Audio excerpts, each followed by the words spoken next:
everybody. Thanks for tuning in. This is the Canary Cry News Talk live stream, pre-stream. We're back for this Wild Wednesday, everybody. Things are gonna get chonky. They're gonna get wild. They're gonna get rowdy. So make sure to grab yourself a beverage or a snack and put your seatbelt on, because it's gonna be a bumpy ride. Let's see here. Ooh, the first comment award goes to Saul to Paul from D-Live. The first D-Live trophy. So congratulations, Saul to Paul. D-Live making a name for itself over there. Good job. All right, folks. Remember to follow us in multiple different platforms, because you know how things are nowadays. We can disappear at any moment. So while you're at it, head over to twitch.tv/Canary Cry Radio and follow us there. Turn on notifications so you never miss an episode. All right, folks, we're going to get started here. Let's go.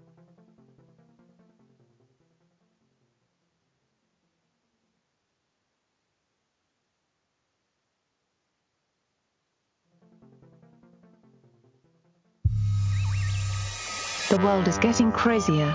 People are acting more and more insane. The end of the world is tomorrow. Tomorrow.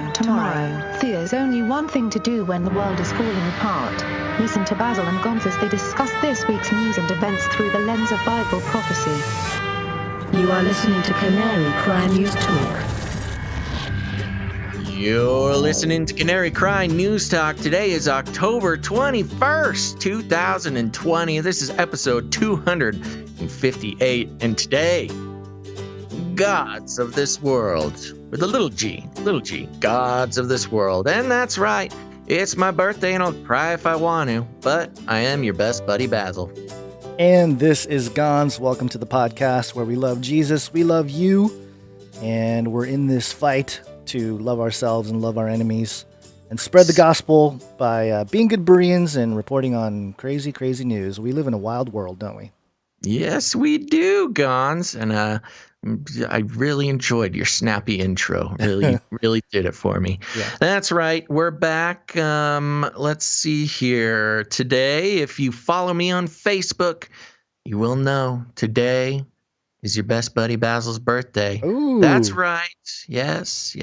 So thank you for everybody who left me birthday wishes on the Facebooks. And I only asked for one gift today, and that's for people to tune into the live show. And so we'll see. We'll see if my birthday wish comes true. Well, before we get started, then let's all join in. Happy birthday to me. Yes, thank you, Mr. Magoo. We started making calls out for birthdays, and we did it for like 2 episodes, and then nobody told us it was their birthday, which is fine. I mean, we got a lot of stuff to do on the show, but I'm happy we could bring it back for little old me. Yeah, well, now that you're, I don't know, how old are you now? Old enough to according drive? to Facebook, I'm 35. Oh, but, wow. Okay. That's Facebook's knowledge. Fake algos. Yes, false that's algos. The fake book birthday year. So. Yeah, you're not giving real information to Facebook, are you? No, but I have officially adopted my Facebook birthday, so it's the real deal, folks. Okay, all right. So you're adopting the algo. That's what's going to happen to the world, by the way. The algos are going to become the arbiters of truth, and then obey the algorithms. Yeah, pretty much. Yeah. Ow! Sorry, I got a cat on my lap. Oh, so many sharp claws. Thank you. Cat says happy birthday too. Yes, yeah, something like that. So, any news with you before we jump into our actual show here? Yeah, I think as you struggle with your cat there. Yeah. Good luck on what's going on. Whatever's happening. Biscuits. Yeah, the baby is scheduled for next Wednesday. It's happening. Oh my gosh. Yeah, we're going into the hospital, the whole deal. So what a world we live in. You can actually schedule your baby's birth. I know, it's so transhuman. you know? It really is. I'd never even thought about it that way. That's a great point. Yeah. Well, I mean, we'll see if it actually happens. Commence birthing protocol. Boop. We'll see if it actually happens on that day, but that's the scheduled day to go in, and I will not be coming out until I have a son officially. 2 may enter, and 3 shall come out. Yeah, I feel like Aladdin, you know, going down into the cave of wonder. Oh my gosh, that has some pretty interesting connotations there that I will skip right over. This is a family program. Yeah, well, that's very exciting. So we can actually kind of schedule around. I guess it's a good moment to break the news that when the baby does come, you are going to need to take a week off. Yeah. And then we'll have to kind of, so prepare yourselves emotionally, folks. When the baby comes, we're making some plans right now to kind of fill the void when Gons needs his week off. We're still working it out, but we'll have something to soothe the pain while Gons takes a week off, his paternity leave from the show. Corporate said that it's okay. We give you some paternity leave. Oh, good. Yeah. That's good. I'm glad that the 50% of the administrative board there listened to yes to my request. It was a 50-50 vote, and on the 50-50 vote, we were able to make it happen. So, congratulations. Will do.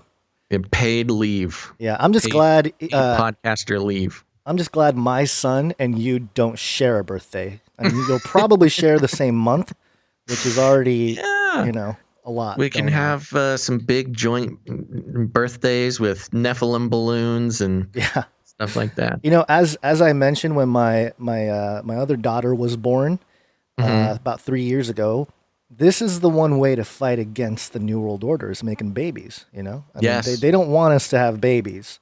No, so, I know it's a very real way to push back against the big plan. But I was going to actually say regarding your paid paternity leave, that's going to be up to the producers. Okay. We'll All see. right. Yeah, we'll see if the producers come through or if I'll be on the side of the street, you know, holding up a sign. Gotta find a number. You know, I totally forgot. It didn't even occur to me we were going to have a show on my birthday, or else we could have done a Basil's birthday special donation. I don't know. Well, it's not too late. I mean, our producership is fairly low today, so if people want to come in, it's very low. Yes, if you are thinking about being producer, you've got about an hour until we do the producer shout outs, and very low today. Let's see, what is it? October 21st? Yes. 10/21. That can be Basil's birthday producership. $1,021, you greedy, greedy man. You're so greedy. Well, wherever you want to put that decimal point is up to you. Okay. All right. 1021. Yes. So it could be $1, and if you can divide that dollar into thousandth, then it'll be 021. Yeah? You can do that with Bitcoin. I know. Or $10.21. That's what we'll do. At 10/21, Basil's birthday donation. We'll see if anybody comes in. Perfect. If you need any reminders, canarycryradio.com/support is a great way to do it the PayPal way. Yes. All right, let's get into the stories. What do you say? Let's do it. Sleepy update. Do you want fries with that? Okie dokie, folks, it is the Flippy update. Now, if it's your first time listening to the show, don't worry, I'll catch you up. Flippy is the colloquial name we have for the disembodied robot arms that are taking our jobs, enslaving our children, and flirting with our spouses. We use talking about Flippy as a way to just explore how robotics and AI are taking over the world. And not just in the fun way, but also in the very real ways that we need to keep tabs on, especially if you're a young person planning your career, or even if you're an older person planning your retirement. Flippy will have something to do with it. So specifically, coming from Princeton.edu. Ooh, fancy schmancy. Yes, fancy article. The article is titled Robots and Humans Collaborate to Revolutionize Architecture.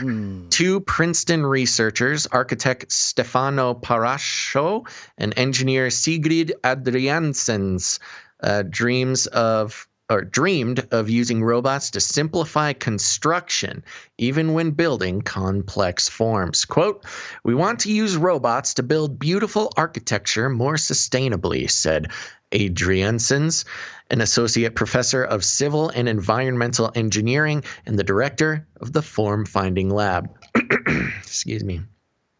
So the professors partnered with architecture and engineering firm Skidmore, Owings, and Merrill, SOM for short, to create a striking and unique installation for the SOM exhibition, Anatomy of Structure, in London last March. They used two industrial robots provided by UK-based Global Robotics to build a breathtaking vault, 7 feet tall, 12 feet across, and 21 feet long, constructed of 338. Oh, so close. So close. Yeah. But you got the 33 in there. Yeah, we got 33. 338 transparent glass bricks from Posea Glass Studio. Critically, the light vault reduced resources use. Critically, the light vault reduced resource use in two ways: eliminating the need for forms or scaffolding during construction, and improving the vault's structural efficiency by making it doubly curved, which reduced the amount of material required. These were only possible because of the robots' strength and precision. Quote, "I try to find out what robots can do that humans cannot do well," said Parascho, an assistant professor of architecture at Princeton who developed the idea behind the robotic assembly of the vault. Parascho is the director of Create Laboratory Princeton, where Create stands for Computation and Robotics Enabling Architectural Technologies. Ooh. Quote, "My work is not trying to replace human labor by automating it," yeah, sure, "but to increase the possibilities for architecture by using robots for tasks that humans are rather bad at," she said. Quote, "For example, holding a 3 kilogram, that's 7 pounds, brick for 7 minutes without moving to allow the glue to dry is very hard for humans to do, and also unnecessary because you don't need to hold it. You can use clamps. I guess they don't like scaffolding." So the quote continues, "Robotic construction opens up a number of design and building opportunities where robots complement human work. A likely story," said Alessandro Baghini, an associate director and senior structural engineer at SOM who collaborated on the light vault. Quote, "Robots could be leveraged in places." Now, this is where it got a little weird. "Robots could be leveraged in places where it would be dangerous for people to work or where access to humans is difficult." Huh? Where would you go that? Oh, wait, is this humans being able to access something? I read it as if, oh, man, there's no humans around here. How are we going to build anything? No. It's probably just in the context of architecture. Okay. Yeah. There's these. Let's continue. "Robots are inherently good at executing precise movements in space, unlike humans who need guides or support structures to construct complex geometries. This is what inspired the researchers to explore the potential of striking and unexpected shapes." Edvard Brun, a PhD student in civil and environmental engineering, worked on the implementation of the project. He noted that while human builders would need to double and triple check their placement of blocks, quote, "by leveraging the inherent precision of robots in navigating 3D space, we could spend more time focusing on making the design as efficient as possible, while not getting bogged down in the physical construction challenges typically associated with such a structure. The team devised a process in which the two robots work together to assemble the central arch of the vault without any scaffolding or other support. Each robot would place one brick, then hold the structure while the other robot placed the next brick." and et cetera, et cetera. They go into quite a long explanation of the rest of this. But there you go, folks. You know, there's times as we explore Flippy and the robot overlords that we we have an idea of what jobs couldn't possibly be taken over by robots. And, construction work, that keeps a lot of food on people's tables, but not anymore. Flippy is coming to take your construction job eventually. You know what really bugs me about things like this is you have engineers and architects creating buildings specifically to be built by robots, and it's kind of got this classist feel to it, like an elitist. This sort of elitist thing, like, oh, we don't need those hardworking construction workers to build buildings. Again, we'll just design buildings so humans don't have to build them. We will design the building around the possibilities of the robot. Much like how Toyota was making their in-home robot, and they're talking about how, you got to build the house for the robot, and then humans can live in it. Now we're designing buildings that can only be created or constructed by robots, and so now you're going to have robots building houses for other robots that humans just happen to be allowed to live in. Well, I noticed immediately how, the only thing they're building are arcs here. Like a lot of the designs here are arcs. You want to look at, the occult architecture. Yes, the arches. Yeah, it's Arc de Triomphes around the world, which we will be having a Canary Cry radio episode dropping on pretty soon, huh? Yes. Okay. Going back to Egypt and the gods and the architecture of the gods. Right. But it's just, that's what's starting to drive me crazy about these Flippy updates. It's like you have these, I would say, I'm not saying that these two people are elites in the way that we talk about elites, but they're in an upper, more educated, have more money, get paid more, and they're using that to, again, create a world built for robots by robots that humans will just, happen to be existing in. Yeah, well, plus you got Princeton. Have you ever, no offense to anybody that actually went to Princeton, I've known a couple people who have. Yeah, same here. And they're pretty, they flaunt the idea. Well, it's fair. Hey, if I went to Princeton, you can be sure you all would know about it. You'd hear about it every week. I got a recruit letter from Princeton when I was like 14 for swimming. And I was never. And my parents were like, do it, become a doctor. But I'm like, no, wait, I shall not. You turned it down? Well, I mean, they send letters to all kinds of people, when they're, when you're an athlete and you, in certain sports, if you're making a name for yourself when you're young, they just send out like, it's like a feeler letter, Yeah. They'll send it out and be like, oh, are they interested in coming here? And it's like, I'm in junior high. I don't even know what high school I'm going to. Not even thinking. I'm thinking but about somehow you want me to commit to Princeton? I mean, it made me feel good at the time, but in hindsight, it was like, whatever. La-dee-da, fancy Princeton, man. Fancy Princeton. I got to give a shout out to Jason on YouTube. Says, no common person will benefit from these builder robots. They might have 100-year mortgage for a robot house. That's all. That's actually a great point. Yeah. I mean, the idea is always, at least the propaganda is, robots will make it cheaper and faster to build the houses.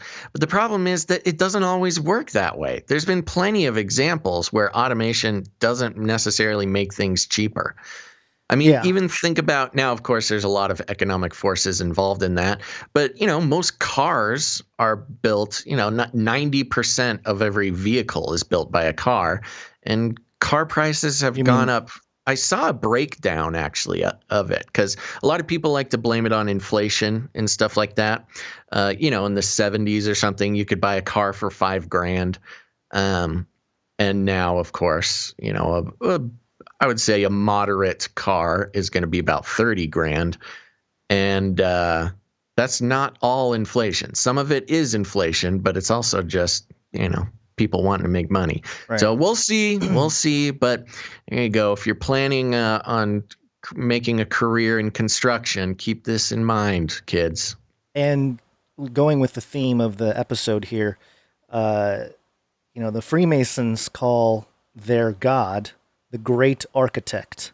Yes. And so for the robots to revolutionize architecture, I'm sure there's somebody in the back room there, sacrificing babies or something to the idea of a robot arm creating arches. But anyway, yeah, fun stuff. There you go. That it? You got nothing else? That's it. That's all I got for this one. All right. Thanks, very good. Flippy. Good job, Flippy. Keep building stuff. Why not build a thing for homeless people or something? Build me a burger, Flippy. Yeah. Stay in your lane. Stay in your lane. All right, here we go. 33 is the number of completion of the Great War. Well, yeah, it is a 33 update, but they're all brief updates. We interrupt this broadcast to give you a brief update. By the end of this timely interruption, you will be thoroughly updated. 33 is the Illuminati dog whistle that we are trying to reclaim here on Canary Cry News Talk. Mm-hmm. And this is kentonline.co.uk. 33 more University of Kent and Canterbury Christ Church students test positive for coronavirus. That's it. That's the news. Of course, classic. 33. Always got to report it right at 33. Right at 33, and a Christian university, too. Church. Really going after those religious people, those religious nuts. Yeah. Yeah. Well, we've seen it more and more recently,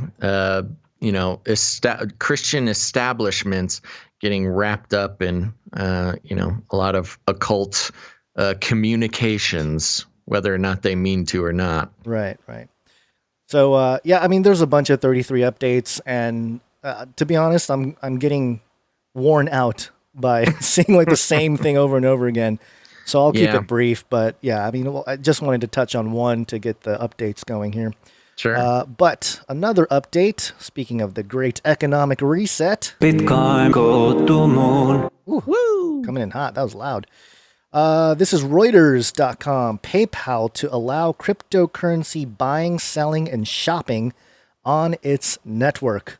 It is happening, Basil. The economic shift over to Bitcoin is taking that's place. Big news, man. And Bitcoin took a little bump for that, didn't they? Bitcoin went up. Let me refresh the CoinGecko here. Yeah, $12,770 or so, and it's moved up. It's been going sideways for a while, and I mean, if you think about it, it spiked down to $3,000 in March during that big crash. Oh, crazy! So I was actually happy that I could get in there for a little stash. Grew my stash a little bit when it dumped like that, and my goodness, that's paid off. Yeah. So 4x in a few months for people that got in back in March when everything crashed. But we'll see how that continues. But, one of the things to keep in mind here with this whole PayPal thing, there were rumors that PayPal was going into Bitcoin or just cryptocurrencies in general. Mm-hmm. But there's a saying in the cryptocurrency community, and that saying is not your keys, not your coins. And the idea here is that if you don't have your private keys to your Bitcoin, then you don't actually own the coins. And what PayPal is doing, if you're keeping it in some company's wallet, third party wallet. And so what these guys are doing here with PayPal, they're just making money off of the different transactions, the buying, the selling, and they're using it as an on-off ramp, I'm sure, to fiat. So that's the big part of it. But it's not exactly helping the common person. This is just PayPal making sure they don't fall behind in the economic reset. And, because Bitcoin itself you can't control it. It's really going to kill off the banks if you look at what it's doing. If they let it. If they let it, yeah. So that's the big thing. They're trying to integrate it before it destroys the current system. Yeah. So we'll see how it all happens because if you look at what the central banks are doing with their CBDCs, the central bank digital currencies, that's the stuff that's way more mark of the beastish than Bitcoin itself. I mean, Bitcoin, you don't need a mark on the right hand or the forehead. It wasn't, given to us by some false prophet yet. But in terms of a CBDC, not the case. They want to track every single dollar you spend, and that's way more surveillance state mark of the beastish. So just kind of keeping that in mind. And, there you go. The adoption is taking place, and it's probably going to go to the moon. And it's crazy too. Of course, a lot of people have been saying it, but we knew this was coming for a while now. But a lot of, the skeptics, man, for years talking about how Bitcoin would never be usable in any sort of institutional sense. Yeah. And it's only been a couple years since that. And all the big institutions are getting on board, which really shows it's not so crazy to think that, it really will become if not, replacing the dollar or something like that, but at least becoming a consistent and respected colleague of the dollar. Yeah, it's a hedge for many corporations, and it will be as institutions come in. I'm sure a lot of institutions have been buying Bitcoin for a while. OTG or OTC actually. But one of the things, Michael Saylor, I think is his name.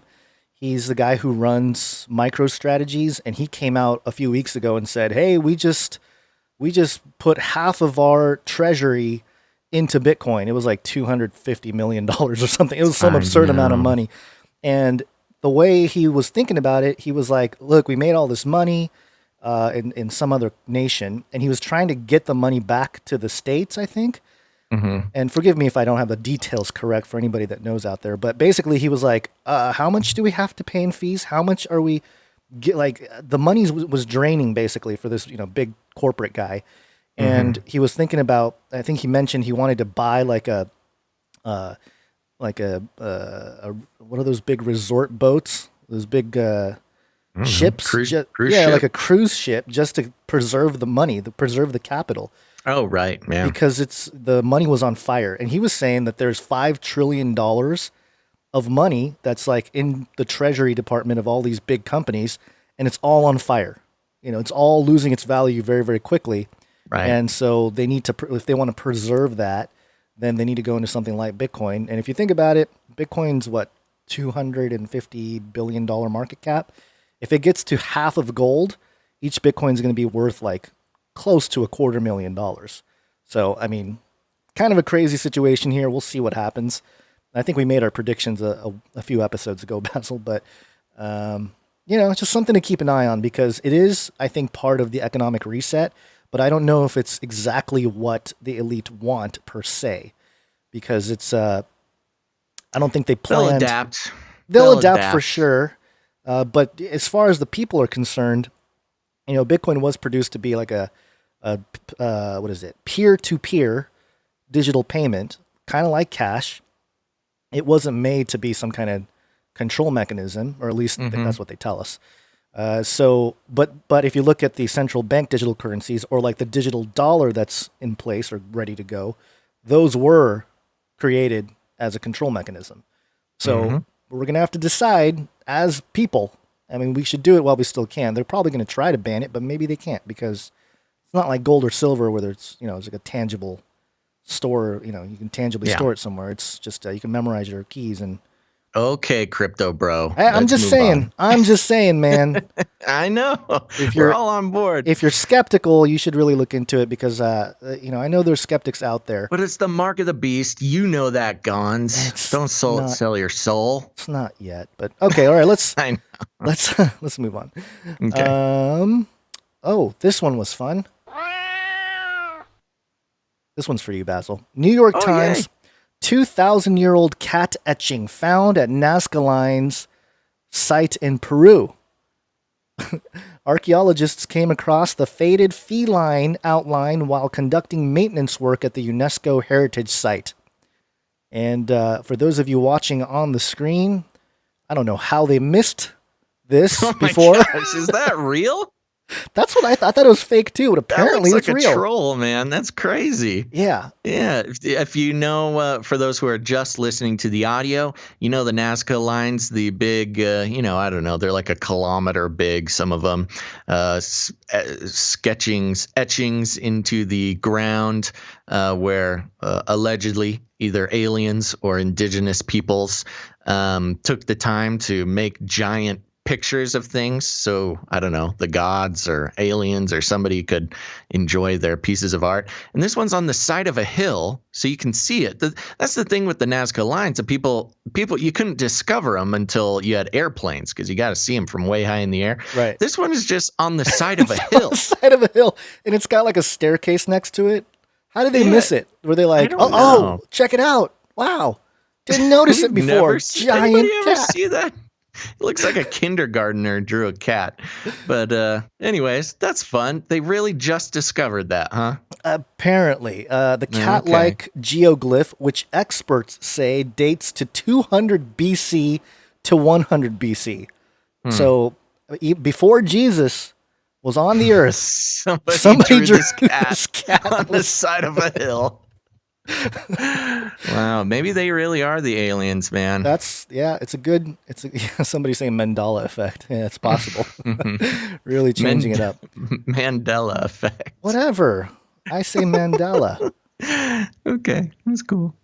All Well, right. that's fun. Yeah. What is the outlet? That's New York Times? It's New York Times, yeah. Oh my gosh, I thought it was like Babylon Bee for a second. It looks so silly. And it's the other part of it that's interesting is it's the UNESCO heritage site, UNESCO being the founding organization of Julian Huxley, the brother of the author Aldous Huxley, who wrote Brave New World. So, maybe he's in some kind of spaceship, UFO type thing, and he's like, here's how we'll mess with the people. Yeah. And draw a cat. I do want to, I passed it, I don't have it anymore, but one thing I've never noticed, Gons, is somebody did the numerology or something of CC Canary 33. CC. Yeah. We get that. I get that. I see that all the time. Dude, nobody's ever brought that to my attention before. Really? I've mentioned it to you because people have been like, oh, CC, third letter of the alphabet, 33. You guys are all Illuminati Masons.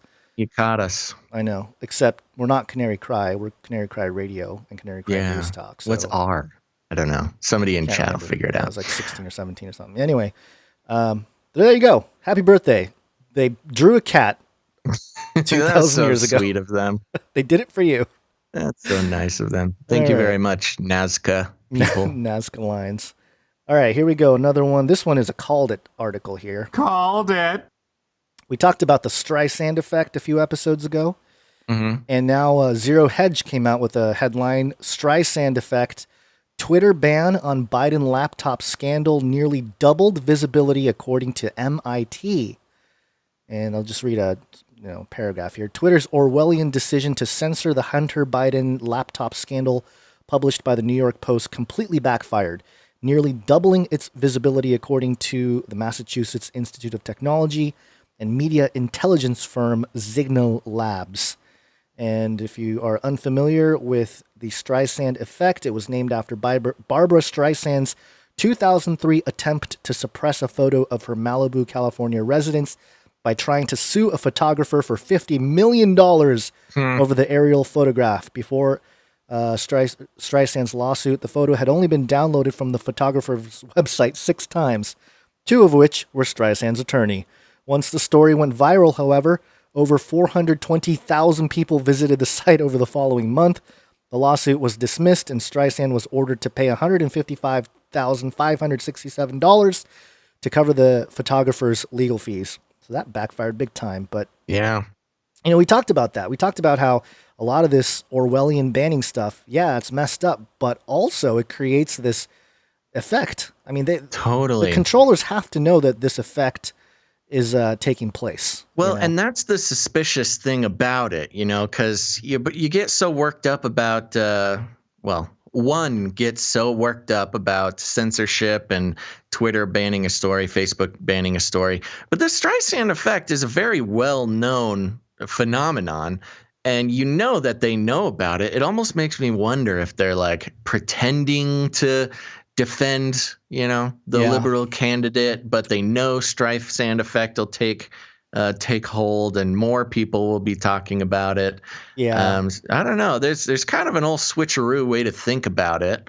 Yes. I don't know if I would throw all my money on that bet, but it is interesting. I've had a theory, which I'm sure is very unpopular, but we covered it in an episode of CCNT, I don't know, 5, 6, 7 weeks ago, maybe. Mm-hmm. And it had to do with the Belt and Road, where Israel and China have this deal on the Belt and Road, and they're like, buddy buddy. And at the same time, when you look at the political strife in the United States, you know that China is backing the Democrat Party, and you know that Israel backs the Republican Party. And so it seems like there's like a staging thing going on where, hey, we're going to ban some stuff. And caught in the middle are a bunch of content creators, not just in America, mostly in America, that are covering, the political issues, or a lot of it has to do with human trafficking. We'll get to that in a story later on here. But it just seems like a lot of it is political staging. And it's so easy to get caught up and say like, oh, one side is evil and all this stuff. But I don't know, because there's definitely an opposite effect taking place, which brings us to this other update here. State-sponsored propaganda machinery. And this is Adam Ford, the guy who started Babylon Bee. Yep. And he tweeted out, Facebook really and truly pulled this bee post for quote, inciting violence. We appealed, a human being at Facebook reviewed it, and they stood by their decision. They're threatening to demonetize us and throttle our posts. It's hard to even find words how absurd this is. And so, the Babylon Bee got flagged for inciting violence. And the post that they did that for is a headline by the Babylon Bee. Senator Hirono demands ACB, that's Amy Coney Barrett, be weighed against a duck to see if she's a witch. And Facebook said it's inciting violence. Yeah, this was hilarious. Obviously, it's quoting a Monty Python, or referring to a Monty Python joke. Yeah. But they actually got demonetized on Facebook for this. It's unbelievable. I know. It's wild. Babylon Bee, again, it's one of those things. We've been following those guys for a long time. They've really done some great work over the years. But recently, they've full on hit mainstream news attention. And they just keep coming out with the hits, man. Yeah. And again, with the kind of the Streisand effect, the more that stories come out about them being banned and fake news and all this stuff, they just keep getting bigger and bigger. Adam Ford started it famously, yes. But sold it a couple of years ago. Yeah, I but see you have he's still involved. Right. I see you have an article here. Do you want to use that article? Because it's the same thing. No, I'm sorry. I didn't even see that you had it in there already. Oh, okay. That's just the story about it getting demonetized. Right. So and somebody mentioned in the chat, yes, Edge of Wonder. I think their YouTube channel got taken down. There's a whole bunch. I'm surprised we're still up on YouTube. I really don't know what we did to be granted such access and such a privilege. I think part of it is we're just small enough to kind of sneak by. And again, we use tact and reason, and we're not here to spook anybody out. Yeah, maybe. So we just don't break the rules, man. We're Do we not? I don't know. I feel like I've broken rules. It's our CIA connections keeping us on YouTube. Yeah, Canary Cry Intelligence Agency. They love CCIA. it. Yeah. Yeah. Also, I think it is possible, and I haven't done the research to verify this. This is just a theory, okay? But and I've mentioned it before. I think they look at the owner of the Face Like the Sun channel. They see my name, and they're like, "That guy's not white, so let's not delete him." Our resident person of color. Yeah, You're keeping us on the air. I can just affirmative action in which, action, by the way, I didn't include this in the story, the updates, but California has made it law now, the Karen Act. So now, like, if you call 911, if it's a race, I can't remember how they worded it. It's like if it's race related, they won't accept it. Like the police, like if you call 911, racially motivated phone calls to 911. Oh, wow. What does that even mean? What is a racially motivated phone call? I don't know. And that's the problem is recently any mention of race at all gets you, in trouble. In trouble, yeah. So if they're like, calling somebody's breaking into my house. Oh, what does they look like? Oh, it's a Asian guy. Oh, nope. Sorry. You can deal with it yourself. Yeah, I did the same thing. I had, the caller saying, someone broke into my house, and the 911 dispatch, can you describe the person? And the caller says, No. He's black, and then the dispatch says, I'm sorry, ma'am, that's racially motivated. Goodbye. Oh, gee. I mean, is that what they're talking about? I mean, this is crazy. This is nonsense. I have come in contact with so many California refugees recently. Yeah, it's crazy. It's real, I mean, obviously, we've been hearing about people escaping California for about a year now.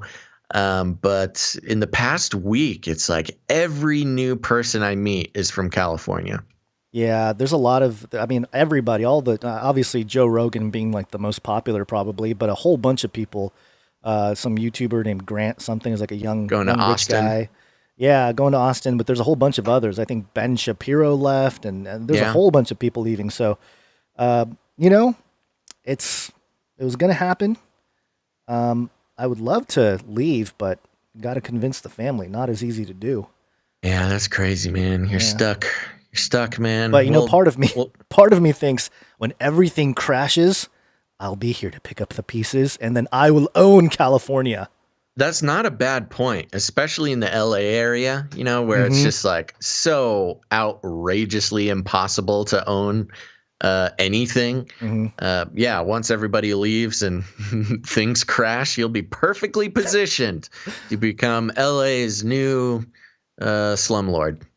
I'll roll in the giant robot arm architects to just rebuild LA. See?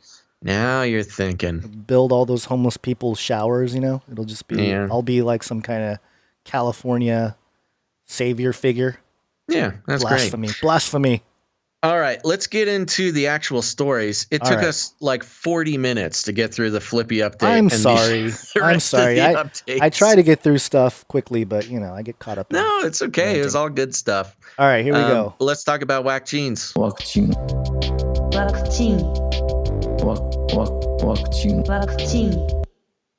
Okie dokie. It's time for your whack gene update, people.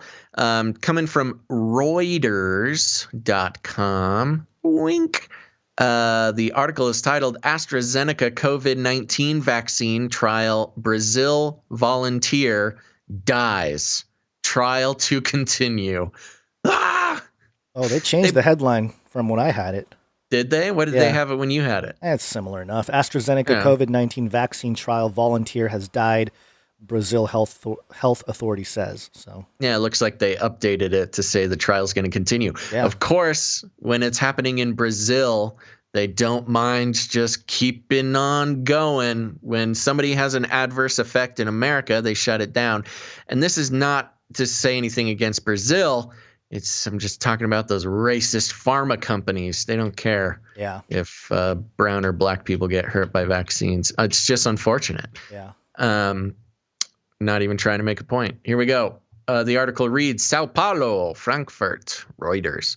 Brazilian health authority Anvisa said on Wednesday that a volunteer in a clinical trial of the COVID-19 vaccine developed by AstraZeneca and Oxford University had died, but added that the trial would continue. Oxford confirmed the plans to keep testing, saying in a statement that after careful assessment, quote, there have been no concerns about safety of the clinical trial. Really? Somebody just died and there's no concerns? Okay. A source familiar with the matter told Reuters that the trial would have been suspended if the volunteer who died had received the COVID-19 vaccine. Suggesting the person was part of the control group that was given a meningitis vaccine. Okay, this is going back to the Johnson & Johnson versus the AstraZeneca battle going on and how it gets reported. When AstraZeneca, every time AstraZeneca has an issue, they tell you exactly what happened. It's always horrible. And they tell you whether or not it was, somebody who got the vaccine or got the placebo. When it's Johnson & Johnson, they don't tell you anything. Yeah. If somebody gets hurt, they say there's no possible way for us to know if they got the vaccine or the placebo. But if someone at AstraZeneca is letting the cat out of the bag with this stuff, and I don't know. Let's continue. CNN Brazil reported that the volunteer was a 28-year-old man who lived in Rio de Janeiro and died from COVID-19 complications. Okay. And Visa provided no further details, citing medical confidentiality of those involved in trials. AstraZeneca declined to comment immediately. The Federal University of Sao Paulo, which is helping coordinate phase 3 clinical trials in Brazil, separately said the volunteer was Brazilian without revealing where the person lived. Okay, whatever. It is up to an independent review board to decide whether trials will continue. A spokesman for the university said the board is made up of experts not from AstraZeneca, nor the universities, nor the Brazilian Biomedical Research Center Fiocruz that plans to produce the vaccine in Brazil. So far, 8,000 of the planned 10,000 volunteers in the trial have been recruited and given the first dose in 6 cities in Brazil, and many have already received the second shot, he said. AstraZeneca shares fell 1.8%. Brazil's federal government has plans to purchase the UK vaccine and produce it at Fiocruz in Rio de Janeiro, while a competing vaccine from China's Sinovac Biotech Ltd. Is being tested by Sao Paulo State's Research Center Butantan Institute. Brazil has the second deadliest outbreak of coronavirus, with more than 154,000 killed by COVID-19. Following the United States, it has the third largest number of cases, with more than 5.2 million infected after the United States and Canada. I wonder how Canada? It says India here. But what did I say? Oh, yeah, it is India. Okay. My brain just glitched. Yes, sorry, India. I wonder what the population of Brazil is. Let me just look that up real quick. Pop of Brazil. But yeah, this really is very strange, the way the reporting is coming through on these trials in regards to the different companies, the different vaccine companies that are being reported on. What do you think? Yeah, this, I think, just highlights the issue of how people are being counted, or how deaths are counted with this whole endeavor. Like, all right, he died from COVID-19 complications, but did the vaccine have anything to do with it? Right. That's actually a great point. They said he died of COVID-19 complications. And here's the thing. With these trials, they're double blind, which means nobody should be able to even know. I mean, the doctors, the scientists, the institutions, they don't know who has got it and who hasn't unless you start breaking a bunch of rules and declassifying stuff. And to put it simply, you wouldn't know whether he got the vaccine or not unless you intentionally break the rules of double-blind studies. So the fact that they're trying to say that, or they're trying to insinuate that he got the placebo and died of COVID-19 is a problem, because either they're lying and they don't know and they're using it for propaganda, or they broke double-blind protocols, which is unscientific. And in a normal circumstance, you would throw out the entire trial if the double blind was broken. Right. So this is not good news for them, for the institution, no matter how you slice it. Yeah, but they're going to move forward anyway, because what's one guy that's died? Because we got in the to vaccine continue trial? with the Great Reset. We have to keep giving those vaccines. Yeah. Vaccine. This is our second story about this topic. ibtimes.sg,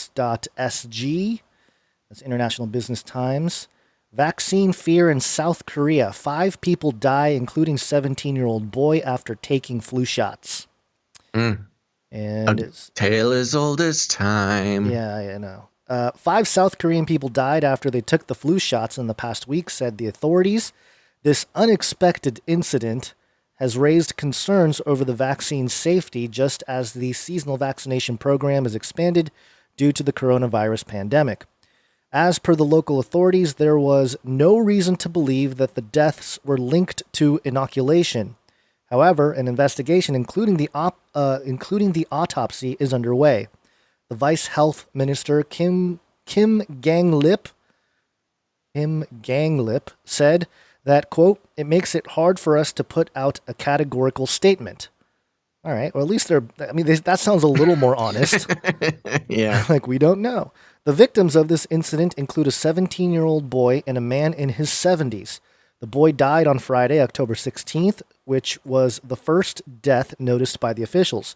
He died 2 days after getting the jab of the flu vaccine in Incheon near the capital Seoul, or Incheon, I think it's Incheon. The unnamed elderly adult who had Parkinson's disease and arrhythmia, improper beating of the heart, was the most recent case. He died on Wednesday, October 21st, in Daegu, just a day after receiving the vaccine. As per the local officials, the man had been receiving the flu vaccines since 2015, but he never showed any adverse reaction. The flu vaccines in South Korea are supplied by different drug makers, including LG Chem Ltd. and Boryung Biopharma Co. Ltd. An official from Boryung said that the company is aware of the recently reported deaths, while LG Chem said it would follow the government's advice. The flu shot program, as many experts have explained the importance of taking the flu shots this pandemic year, South Korean officials last month announced that they have decided to produce 20% more flu vaccines in 2020 than the previous year. They hope to vaccinate 30 million South Korean people in a bid to prevent the country's health system from being overloaded by patients with flu, as well as COVID-19. It's interesting how COVID-19 is kind of like an afterthought for the South Korean government there. Authorities halted the free vaccination program for 3 weeks after officials found that around 5 million doses of the flu shot, which needed to be refrigerated, had been exposed to room temperature during the transportation to a medical facility. The officials said that over 8 million people have been vaccinated with the free flu shot since it resumed on Tuesday, October 13th, with more than 300 cases of adverse reactions reported. Oh my gosh. Needless to say, this year, when the healthcare organizations all around the world have been struggling to deal with the coronavirus pandemic, boosting the public trust in vaccines has become a major global challenge. Yeah, no kidding. As many countries rush to approve coronavirus vaccines before the completion of the safety and efficacy studies, according to a poll in South Korea, 62% of the people in Gyeonggi province would deny COVID-19 vaccines, even if one gets the approval until the safety is ensured. So lots of skeptics there. What is this, South Korea, you said? South Korea, yeah. Wow. So this vax skepticism is not just an American issue, which I've heard a lot of famous public-facing scientists, I don't even need to name them, you know who they are, going off about how vax skepticism is an American phenomenon and how Americans are so stupid for questioning vaccines and stuff like that. But here you go. The fact is a worldwide thing. It's not just some sort of crazy, American stupidity that they would want you to believe it is. This is a thing. Normal people around the world are skeptical of taking especially a rushed vaccine, and especially a new type of mRNA vaccine that's never been proven to work before. You're not talking about William Gates from hell, are you? We're taking things that are genetically modified organisms, and we're injecting them in little kids' arms. We just shoot them right into the vein, right into the vein, right into the vein. No, I wasn't, because I said scientist. And he's not a scientist. Oh, hey, very good, very good. But I think I've heard Billy William Gates from Hell also mention, complain about that stuff. He always complains about the anti-vax people. He's just he's the biggest complainer. Yeah, that's for sure. Okay, you want to keep moving here? Yeah, let's do it. We have a story about being watched. This was actually supposed to be in the last episode, but here we are. Did you ever have the feeling that you were being watched? Speaking of the beast system, beast system. Okie dokie, this is coming from theguardian.com. The article is titled Digital Health Passport Trials Underway to Aid Reopening of Borders. That's right. It's been talked about ever since the beginning of this, and it's, again, another thing coming to reality. The article reads, a new digital health passport is to be piloted by a small number of passengers flying from the UK to the US for the first time next week under plans for global framework for COVID-safe air travel. What is the date on this? Yeah, okay. So that's this week it's happening. Yep, this week. The Common Pass system, backed by the World Economic Forum, is designed to create a common international standard for passengers to demonstrate they do not have coronavirus. Demonstrate to me that you do not have coronavirus. However, critics of similar schemes point to concerns over the sensitivity and specificity of the tests in various countries amid fears over greater monitoring over people's movements. Hey, what a well-put phrase. Let's see. Let me read that again. However, critics of similar schemes, that's us, point to concerns over the sensitivity and specificity of the tests, PCR tests at anything over 27 cycles, in various countries amid fears over greater monitoring over people's movements. The Beast System Panopticon. Paul Mayer, the CEO at the Commons Project, which has given startup funding by the Rockefeller Foundation. Ding ding. Funding by the Rockefeller Foundation 2 years ago and created the Digital Health Pass, said countries that have closed borders and imposed quarantines are looking for ways to thoughtfully reopen. What a great PC way to put that. I know. Thoughtfully and mindfully reopen. Quote, it's hard to do that, he told The Guardian. It requires... No kidding, because a whole bunch of people are like, yeah, you guys are evil. I mean, that's pretty much why it's hard. It's... Yeah, okay, continuing. Quote, it requires being able to assess the health of incoming travelers. Hopefully, we'll soon start to see some vaccines come onto the market, but there is not going to be just one vaccine. Some countries are going to probably say, okay, I want to see documentation. You've gotten one of these vaccines, but not one of those vaccines. Oh no, what a mess. Yeah. Pointing to existing requirements in a number of countries, notably paper-based evidence of a yellow fever vaccination. Mayer said similar proof held digitally for coronavirus could soon be required to travel for the foreseeable future. He added, this is about risk mitigation. There is no perfectly safe solution. This is about providing information that can help countries reduce the risk of it spreading. The trial... Oh my gosh. Whoa. Okay. My page just refreshed and the article is gone. Hold on. Let me try it again. They've gotten to you. Yeah. Whoa. Okay. I got it back. But I lost my spot. My goodness. Saboteurs. Paul Meyer pointing to the existence trial. The trial will apply for passengers flying from Heathrow to Newark, U.S. on United Airlines flight on Wednesday. That's today, Guns. I know. The slaves are being slaved right now. The day of my birth, and the first day of the health ID passport.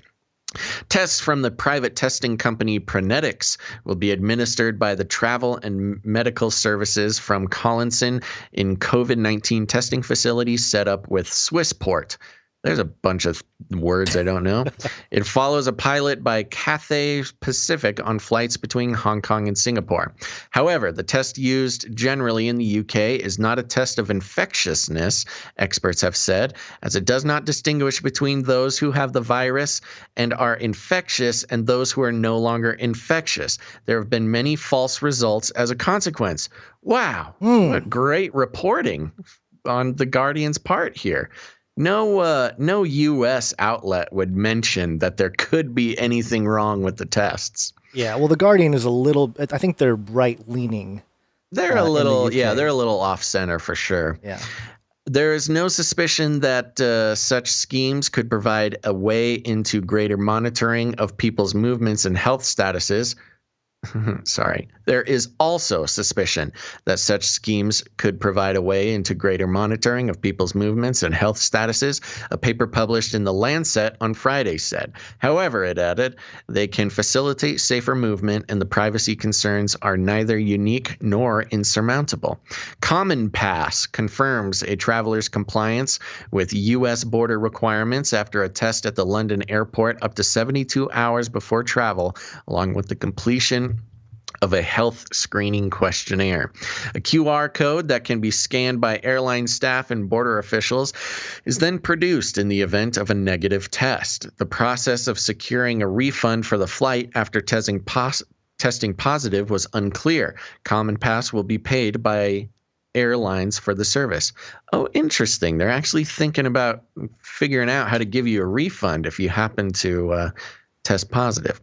Most arrivals to the UK currently have to quarantine for a fortnight, with only around 45 countries on the country's quarantine-free travel corridor list. Mark Burgess, process improvement director at Heathrow, told The Times, quote, "For some time now, Heathrow has been calling for the creation of a common international standard in cross-border pilots, as these could help governments across the world and the industry to unlock the benefits of testing in aviation." A Department for Transport spokesperson said, quote, "The government is working at a pace with industry to identify and implement options to reduce the self-isolation period through testing while protecting public health." Quote, "We are consulting closely with partners from aviation, travel, healthcare, and testing sectors, as well as the devolved administrations." Weird. As well as the devolved administrations to develop measures as quickly as possible to support the recovery of the travel sector. So, booyah. We made it all the way through the article, but this is actually I'm proud of them for not just ignoring the problems with this thing, as you would see with, some American outlets here. But there you go, folks. Health passport ID.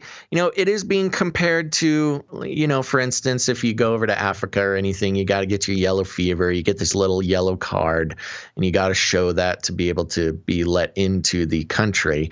So there is precedent for stuff like this. But, of course, the privacy concerns are the big ones. Privacy, but also how threatening is this COVID-19 really? And the tests. The tests. Right now, the test cannot tell you if you're infectious or if you even, quote unquote, have coronavirus. You could just have what equates to, and this is in the words of the scientists, what equates to finding a hair in a bedroom and calling it a burglar.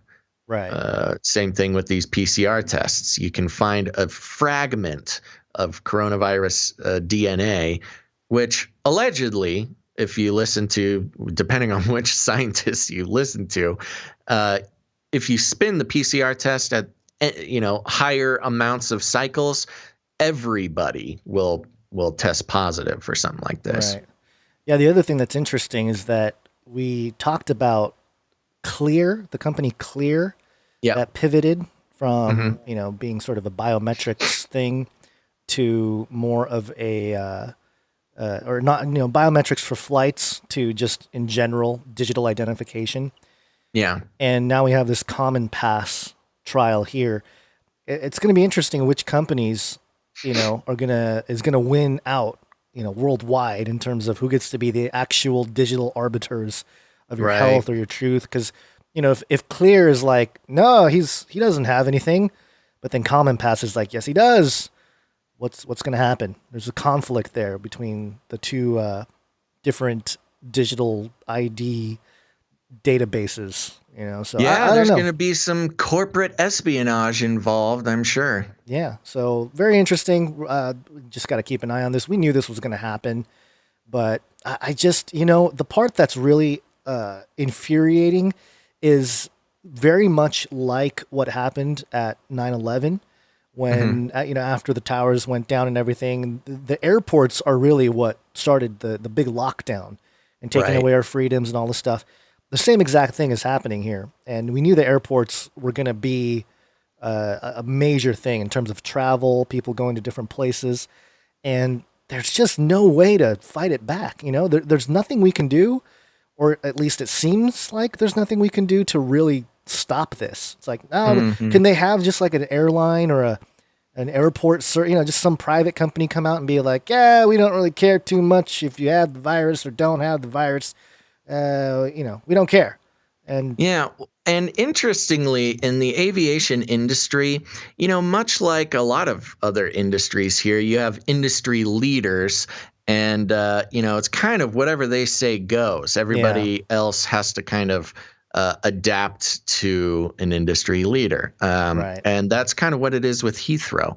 Heathrow is, if not the biggest, oh my gosh, the thing is so huge. Heathrow, the airport in London there, if not the biggest, it's certainly one of, if not the most influential airport in the world. So it's no surprise that Heathrow is the first place where this is getting implemented or tested. And of course, everybody will have to comply, or else you won't get to receive passengers from Heathrow. And in which case, your airport will go out of business. Yeah, well, some private company, some rich guy who's, got this all figured out needs to just be like, all right, enough with this nonsense. Come on my airplanes. Of course, that's not going to happen, but it's just my dream. Probably be Elon, just start his own. Yeah, but he'll probably company. have his own, his own thing where it's like, well, why don't we make sure nothing comes into your body by placing this chip in your brain?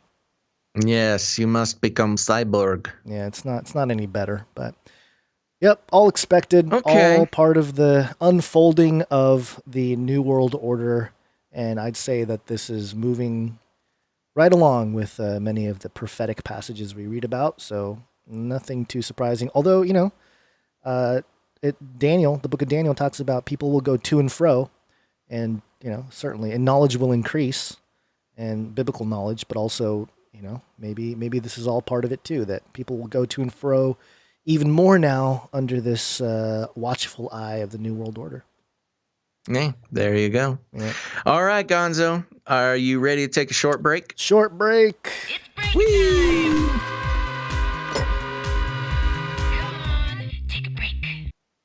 We were, I don't know if you noticed last episode, folks, but we tried an experiment. So usually when we take a quick break, we'll lose, I don't know, at least 10% of the listeners who they'll just bail. Or I'm sorry, live viewers, they'll just bail. They don't want anything to do with, they don't want to hear about producers or see any art or hear any new jingles or songs. And so we tried a project of just trying to seamlessly go into art to try to get people to stick around. And it was a little clunky. If you were here, you remember. And we still lost 10 or 20% anyways. So anyways, we're going back to the old way of doing it. Discouraged from the experiment after one test run. We can't. We got to be more persistent, like the vax companies. Just because one dies or one failure takes place, we must press on. All right, so we're just going to take a quick break, people. But don't go anywhere, because after the show, we've got some big news, some big Google news you're going to want to catch up on. And we've also got some simulation. Are we living in a simulation? Yes. Well, we'll find out after the break. But first, we want to thank some producers, check out some art and some fun stuff like that. You didn't shout out the new Twitch users last episode either. I was going to ask you. I don't remember if we did or did not. I don't think we did. We've got some great Twitch users we're going to thank, and let's just get on right through it. Okay, you let's ready? do it. Yep, ready. Okay. First of all, thank you to the Slugginator. Ooh. DM Kane 78. Santa Wears Brown. Okay. Gosh, I don't know what that means. Maybe it's a UPS driver. That's what it must mean. Jernatki. Erica 3284. Despiku. It's funny because as we do this, I'm watching the number of people just go down. Drop dramatically. Drop. I know. Eon Mayor. Stouffer 1987. Sai Me. And then, of course, we've got wonderful Johnson & Johnson Jansen. You made it. KXC 1279. Hiker 303. Lulu M98. And coming on, Mr. Dr. Johnny Bananas made it to the show. Thank you very much, Dr. Johnny Bananas. Natricky. Subpoena Power 369. Oh, okay. And that's all of our new Twitch followers. Thank you guys so much. Following us on multiple platforms is going to be what you want to do, because you never know when we'll just disappear from your favorite platform. So a great one to follow us on is twitch.tv/Canary Cry Radio. Make sure to turn on notifications as well there. Okay, next up, we're going to thank some of our new producers. Producers, you say? That's right. If you're new to the show, let me lay it down for you. You might notice that we do not read advertisements on the show. That's because, in general, we think the advertising industry is evil for so many reasons. First of all, it's all tied up in the big data, social media nonsense that has shown itself to be a divisive force, and benefiting from the monetizing of that divisive force just didn't sound like a cool thing to do for us, so we don't do it. Also, when you take advertising dollars, it incentivizes creators like Gons and I to think of you, dear listener, as a commodity, as a piece of cattle to be loaded up on a trailer and sold to big corporations for our own personal gain. And that just doesn't sit well with us for a lot of reasons. And I hope that it doesn't sit well with you either. You know, we don't blame any other shows or anybody for having to do advertising to pay for their show to make it work. But the problem is, Gons, I was just looking at the industry numbers recently. Mm-hmm. Advertising, the amount that you get paid for advertising, just peek behind the curtain for some people. It all depends, obviously, on how many listeners or viewers you have. But the payback is getting smaller and smaller.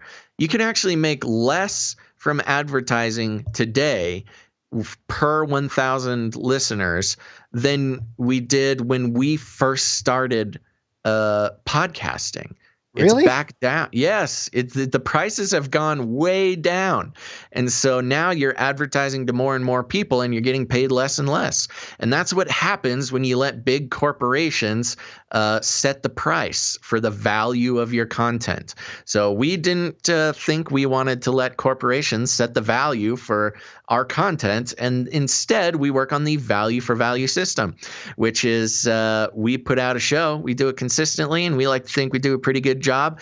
And you, dear listener, set the value for the show. Isn't that a better way to do it? Doesn't that just ring truer to you? Yes. One of the things when FaceLikeTheSun in its heyday when the YouTube algos didn't suppress all the videos and stuff, the calculations, the average was about 1 cent in terms of like AdSense, how much money I was making from YouTube ads and stuff. It was about 1 cent per 1,000 views. So, oh my gosh. Yeah, that was like peak. That's crazy. Yeah. So, it wasn't great to begin with. So I'd rather have, people that are less numbers, maybe less number of views, but more loyal in terms of, becoming part of the producership.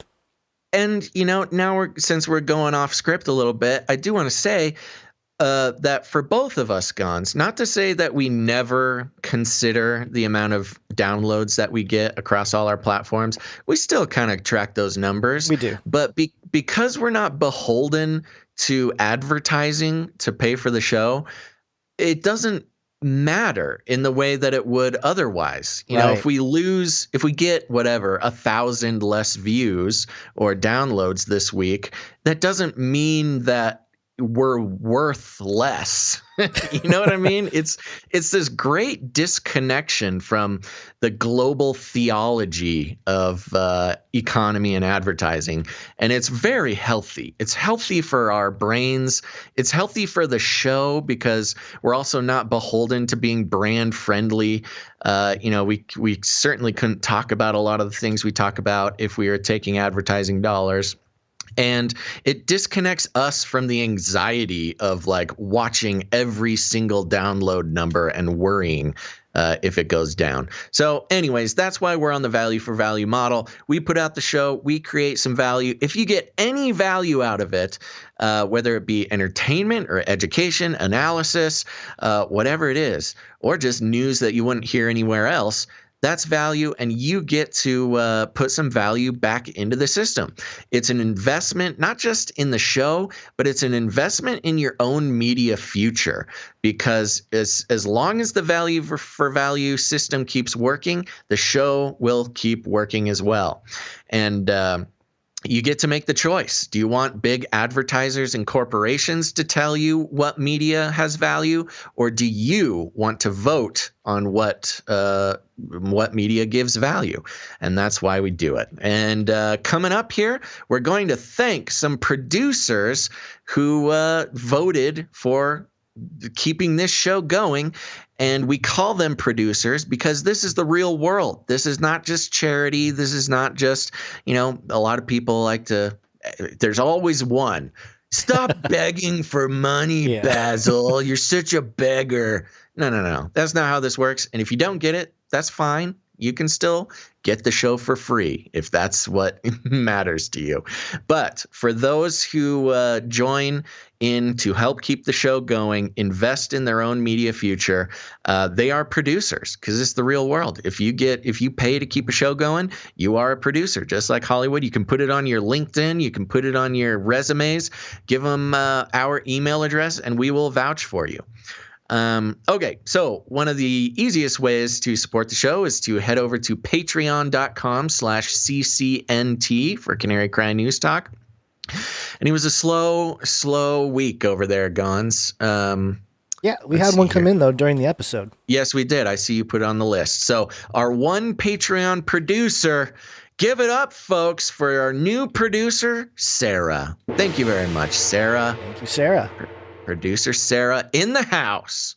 Now, if you don't like Patreon, we got one. Okay, so we also have patreon.com/Canary Cry Radio.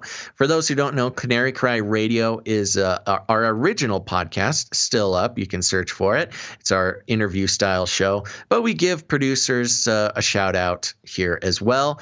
And so we've got a new producer named Producer Slugginator. Slugginator. And they sent a little message here. Hello, just wanted to let you know I love the show. It is refreshing to hear two brothers in Christ discuss current world events in a sane and logical manner. Keep it up. Thank you. I think maybe you meant manner. But either way, thank you very much, Slugginator. Yeah, appreciate it. And we had a whole bunch of people come in on the PayPal for your birthday. I know. Once they heard, we're gonna have the list of producers has grown to a size that I'm thankful for my birthday today. So thank you very much, all of these producers. But let me not get ahead of myself. If you don't like Patreon, that's okay. A lot of people don't like Patreon. We totally understand. That's why we have CanaryCryRadio.com/support. CanaryCryRadio.com/support. That's right, folks. CanaryCryRadio.com/support is a great place to support the show. We've got PayPal options. You can come in with a monthly producership, or if commitment is not your thing, you can make a one-time producership in any amount. There's also cryptocurrency and other things like that. Go check it out. Go click around. There's some fun stuff there. Gons, who do we have coming in on PayPal? First, we have Sylvan Handwoven. Ooh, producer Sylvan Handwoven. Thank you. And they came in with I guess I'll mention the number just because it's got the 33 in there. It's $13.33. There we go. Thank you, Sylvan Handwoven. There we go. And then Thank the rest were, I think, today, all for your birthday. I'm pretty sure. Yeah. It's the 1021, the following, and I threw the messages in there, Gun, so you can pretty much just read this straight all the way through. And yes, these all came in during the show. Thank you so much. I'm still here. If you're going through, I'm going to be refreshing the page. We'll see if I'm we can. looking at it too, and I'm trying to figure out which direction you did it. Okay, you did it from the, okay. So first we have producer Hannah. Thank you, producer Hannah. Thank you very much, producer Hannah. Coming in with 1021. I think everybody's here 1021 except one here. So until the end, yeah. Also, producer Laura. Thank you, producer Thank you very much, producer Laura. And is this her note here? Happy birthday, Basil. Thank you for all your hard work. And Gons, thank you also. Basil, I hope you have a lovely day. God bless Laura C., your Australian friend. Right. Thank you very much, Australian friend, producer Laura. Producer Laura. There's another Laura, it looks like. Is this another Laura? No. Same Next Laura. is... Okay, so you wrote it twice. Oh, okay. I just got copied it. I got it. It's all yeah, confusing. You got it. Very confusing. All right, next up we have producer Adam. Thank you, producer Adam. Yeah. Thank you very much, producer Adam. That's Adam42 in the chat. You came in, buddy. Thank you very much. He said, happy birthday, Basil. See you next week for the solo show. Making decisions. We will see. Making decisions. That is a producer input, though, so we do take that into account. We'll see. We'll see if it sticks. Yeah, he doesn't. You don't control the soundboard, so it might be just you rambling for a while. It's some like technical hurdles with me doing a solo show. All right, so thank you, Adam. Next, we have producer Sandra. And thank you very much, producer Sandra. She said, happy birthday, Basil. Thank you very much. Is that okay? I'm trying to get it all right here. Okay. Yeah, that's a good question. I think maybe this is her Twitch handle or something. Okay. I will call her producer Sandra. Also, next up, producer Charlie. Thank you, producer Charlie. Coming in. She said, happy birthday, Basil. Oh, thank you very much, producer Smiley Charlie. Face and Charlie. And then we have, just double checking here. We have producer. Oh, what am I missing here? Hold on. I highlighted it for you. I know, but I'm just trying to. Okay, that's how you did it. All right. Happy birthday. Oh, this is from producer Cynthia. Yes. Thank you, producer Cynthia. She said, happy birthday, Basil. Yeehaw. And we also had one come in from producer Sarah. Thank you, producer Sarah. I wonder if it's the same Sarah from the Patreon. I don't know. Maybe not.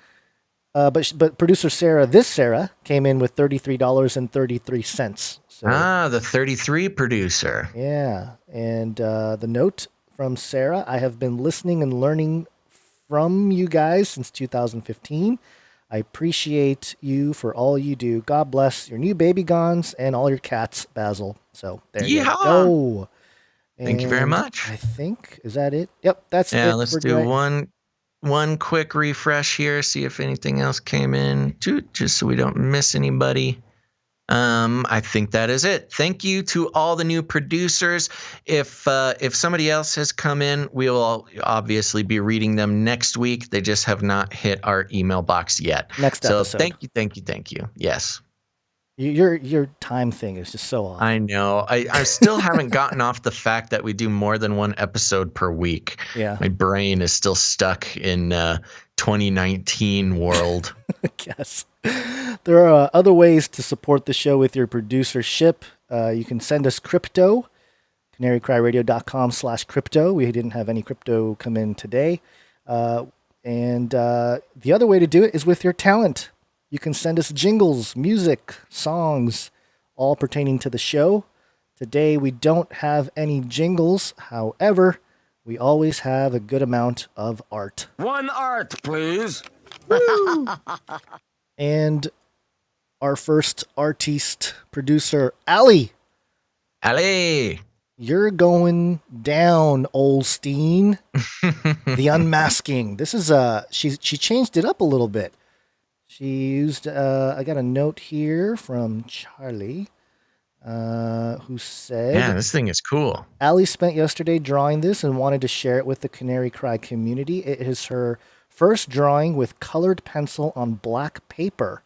Wow. And it turned out great. The drawing is called... it turned out fantastic. Yeah, it's really good. The drawing is called Cast Shadows, but in order to make it relevant to the show, it was changed to You're Going Down, Olstein. the Olstein, Unmasking. The Unmasking. Yeah. Very good. You're And for going those... down, Olstein. For those who are just listening, I'll keep you posted. It's a black background. It's like on black paper, and it's just an excellent picture or drawing of a wolf. I mean, really fantastic.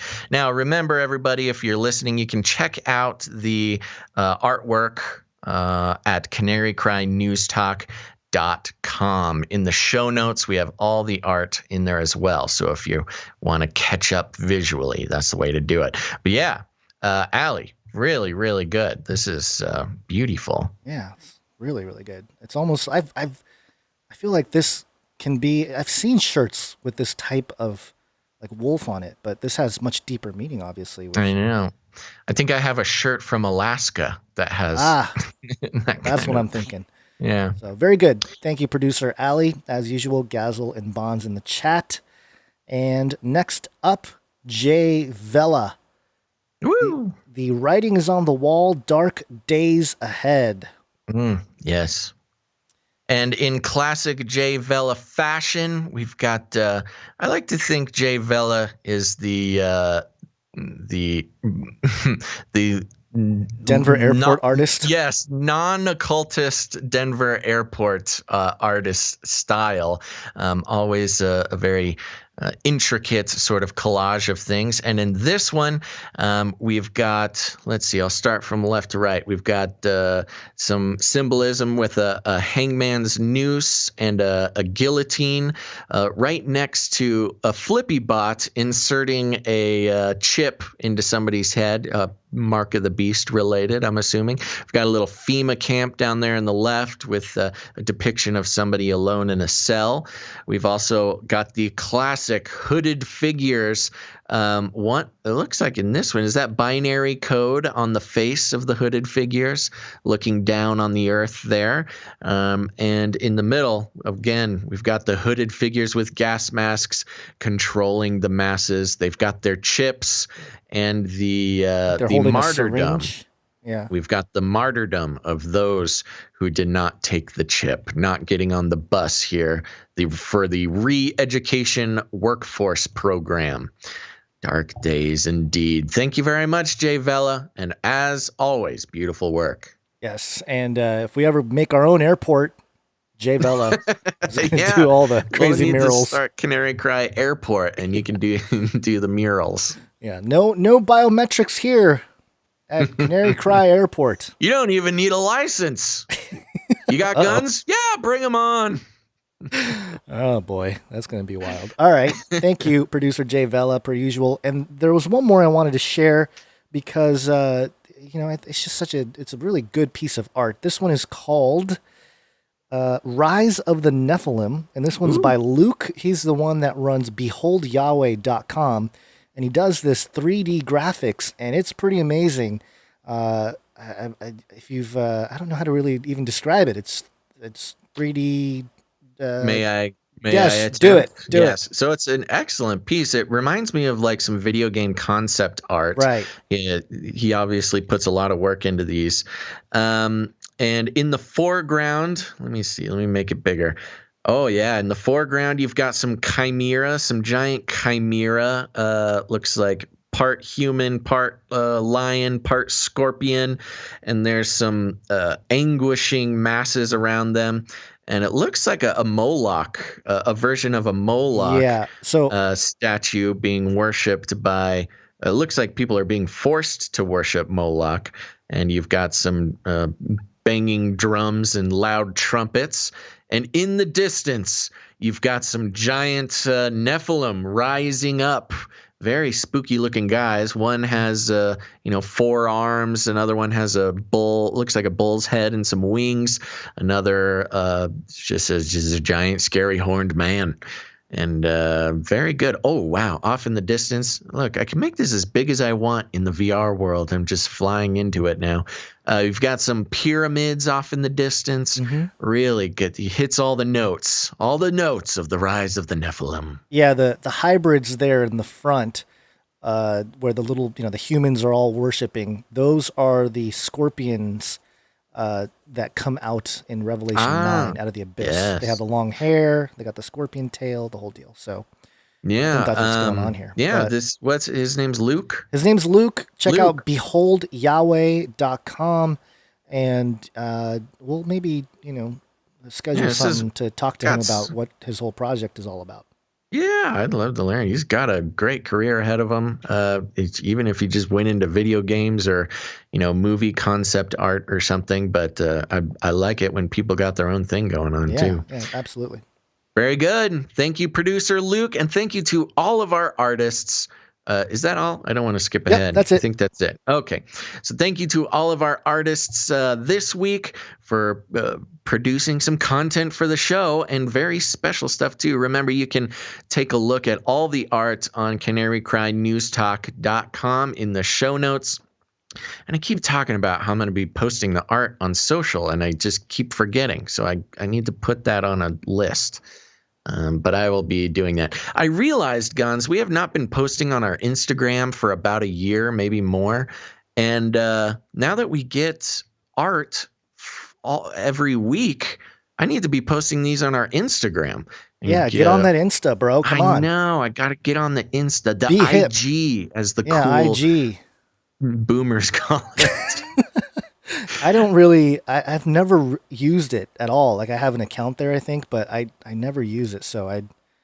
It's really kind of, every time I log in, I feel like I'm being scraped of all my data. You are. It's a really sick feeling company. I get. Yeah, I know. It's a Facebook company. They get you.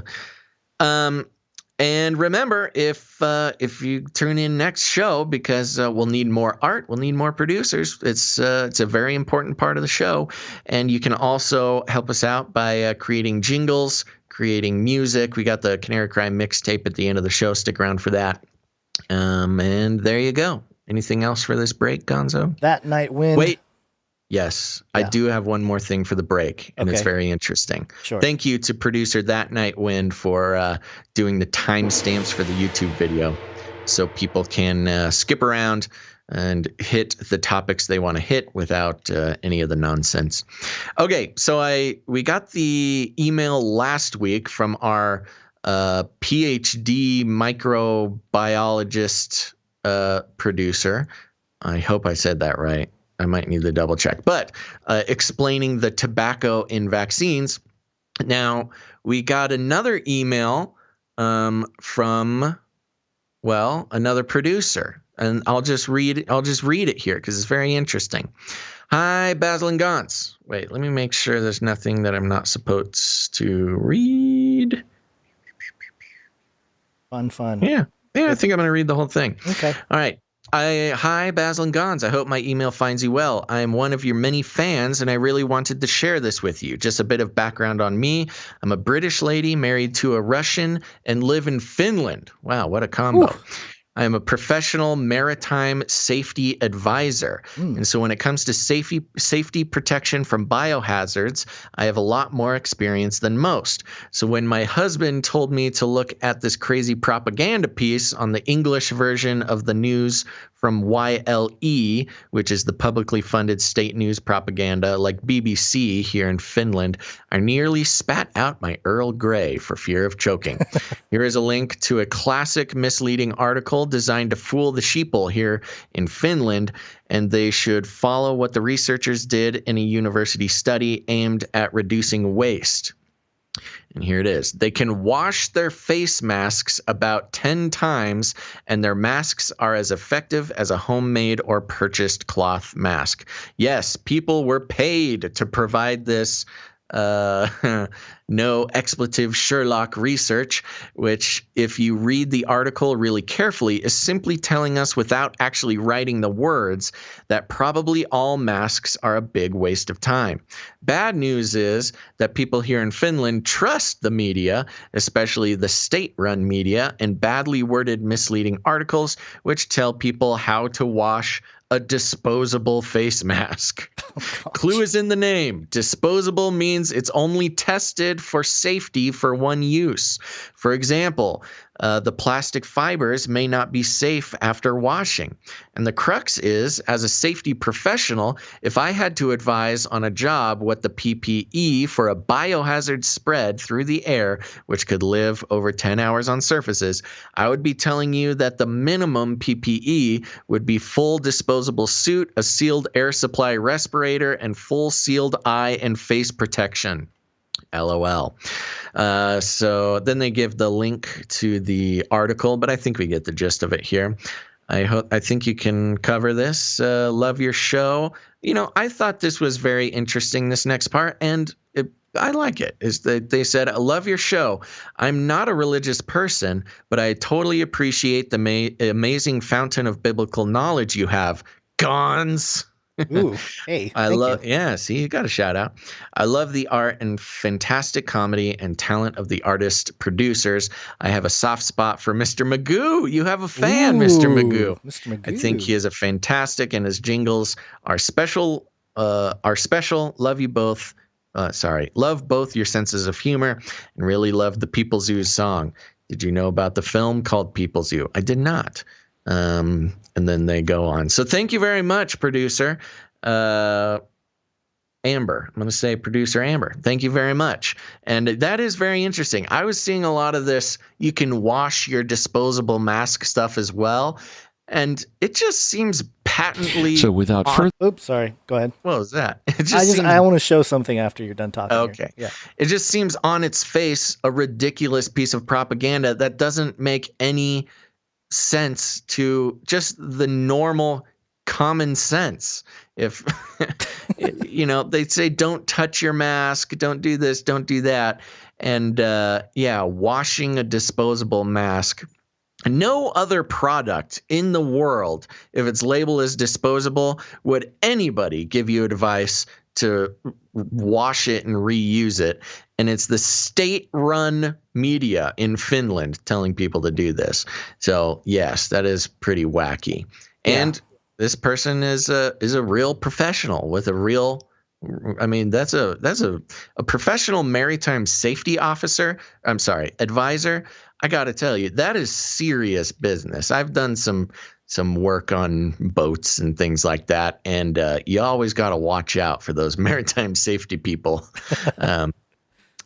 They don't mess around. Yeah. So thank you for that email, and it's really, it's good to get actual professionals in here and get their opinions on things. But also, washing something that's only supposed to be used once. That sounds like something I would do in general. So, so it's a bad idea. That's the kind of thing my wife yells at me for. Like, why are you washing that plastic fork that's only supposed to be used? But it's free plastic fork from the restaurant. Yeah, so. It's kind of like, it's not a 1-for-1, but it also reminds me of how little attention I pay to expiration dates on food. Oh, yes, that's a problem for me too. I grew up with, my mother would just be like, it's fine. It's a couple weeks old. It's fine. But my wife is like, oh, it's 2 days past it. I'm like, but it smells okay. Oh yeah. The smell test. If it passes the smell test, it's good to go, baby. Yeah. And then she tells me, you do you, but if you get sick, but don't I feed had nothing my to child. do with it. Yeah. Don't feed my child. Yeah. Yeah. All right.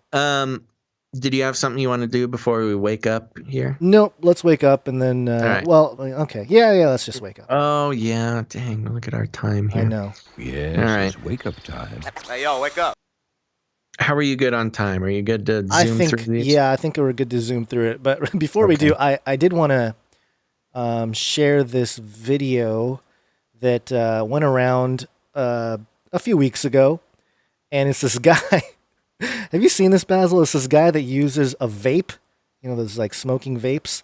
Uh-huh. And he just shows how these masks don't do anything. Totally. To, like, hold it in. I haven't seen this guy. I've seen some other people though, but yeah. It's just funny because he just, he different types of masks. And he's just. Are you on Bing right now? Yes, I pulled it up on Bing. Bing. Yes, wow. I'm Binging. But the demonstration is pretty hilarious. Look at that cotton. It just goes over his eyes, the whole deal. Yeah. So it's these are fun. You show these guys who vape out of masks. It just shows how useless it is. Anyway, I had a good laugh watching this stuff. But anyway, let's get on with the couple more of these stories here. Wake on up. We already did wake up. You were talking over it. Yeah, you were talking. Do it again. Okay. Do it again. Yes, it's wake up time. Hey, yo, wake up. Yay. All right. This one is a story about stopping progress. Stop this progress before it is too late.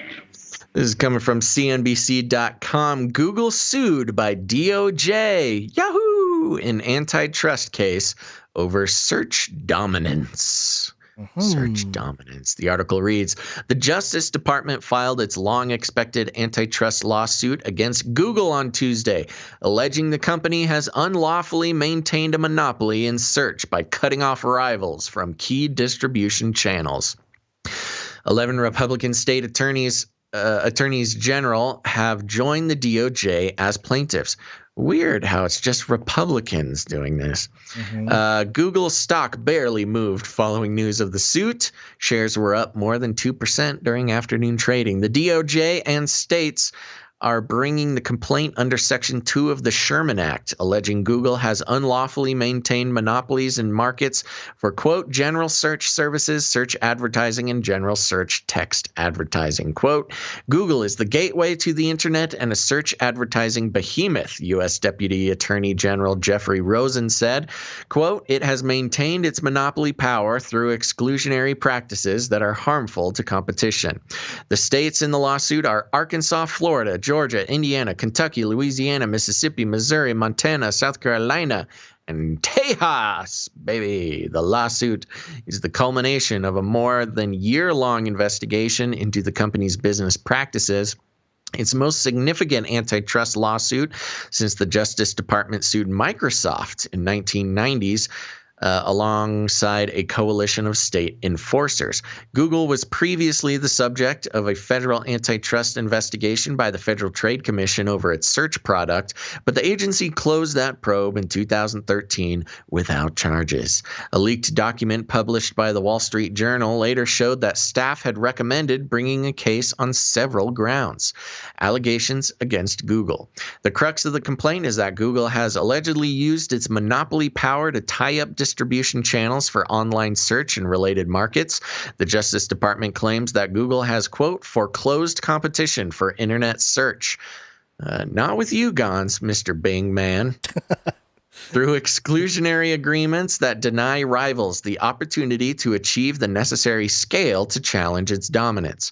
The DOJ claims Google holds 88% of the U.S. search market, with 94% of mobile searches occurring on its services. The department claims Google's conduct has harmed consumers by lowering the quality of search services and reducing choice. It also claims Google owns more than 70% of the search ads market and has used its monopoly power to charge more for lower quality services than would be possible in the face of competition.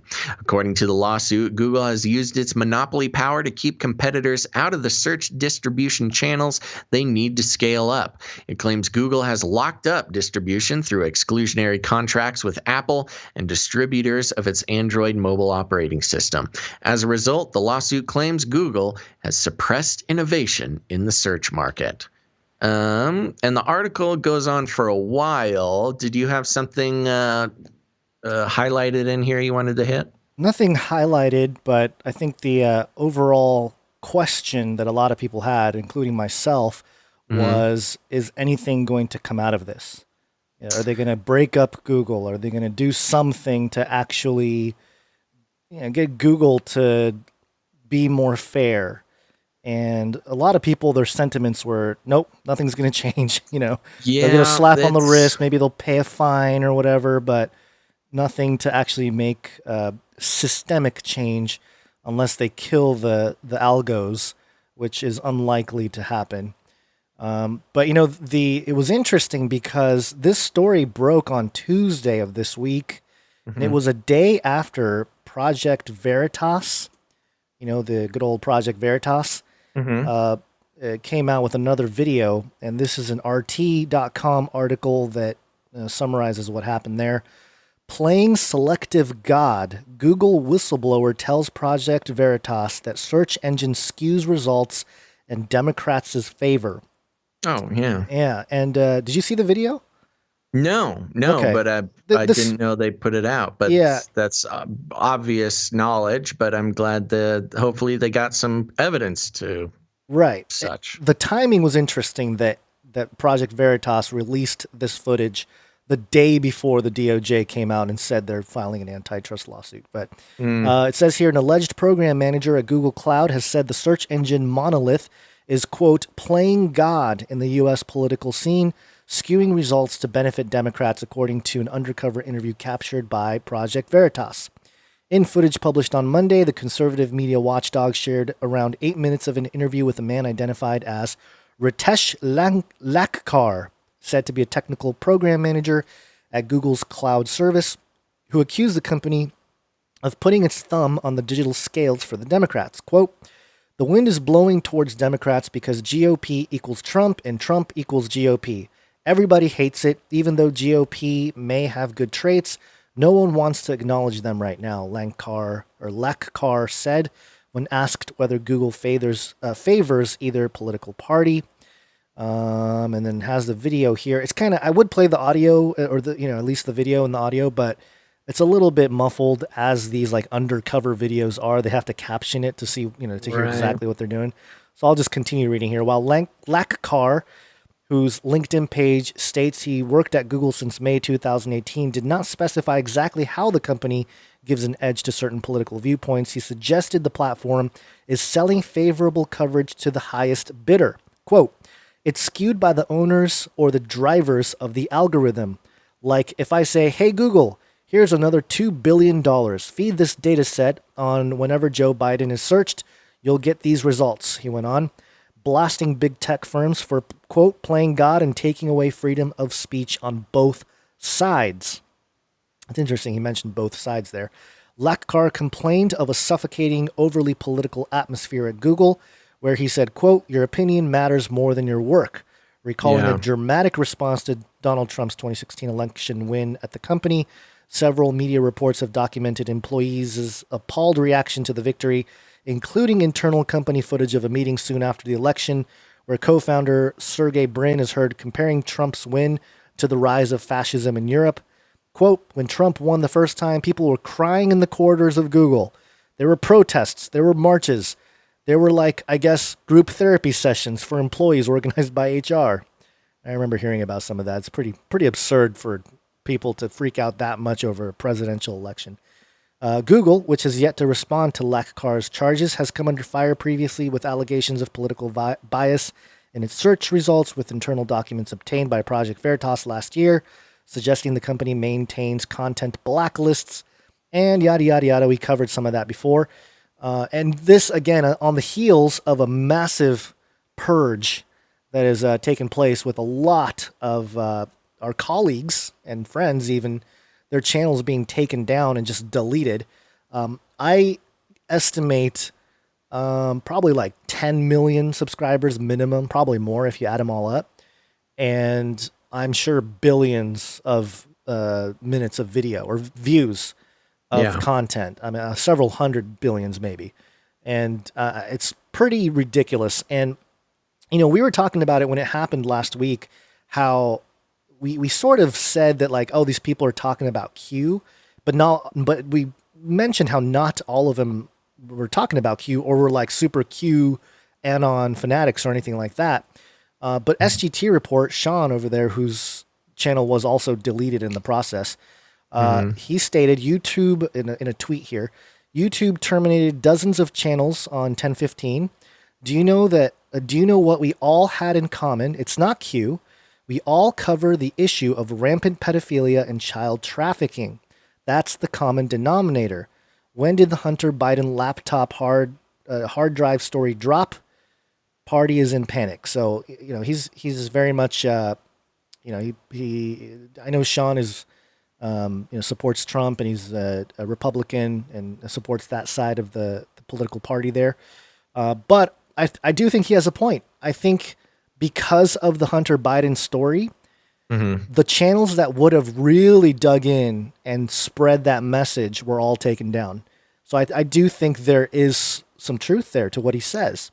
Yeah, there's some truth, although I would argue that people who really dig into the pedophilia issue and people who dig into the Q stuff is a pretty broad overlap. Yeah, I mean, it's a broad overlap. I think they're almost one and the same, I'd say. Yeah. With some exceptions. I'm not trying to paint with too broad of a brush, but they're I mean, you can't separate, you know, anti-pedophilia and Q enthusiasm. Right.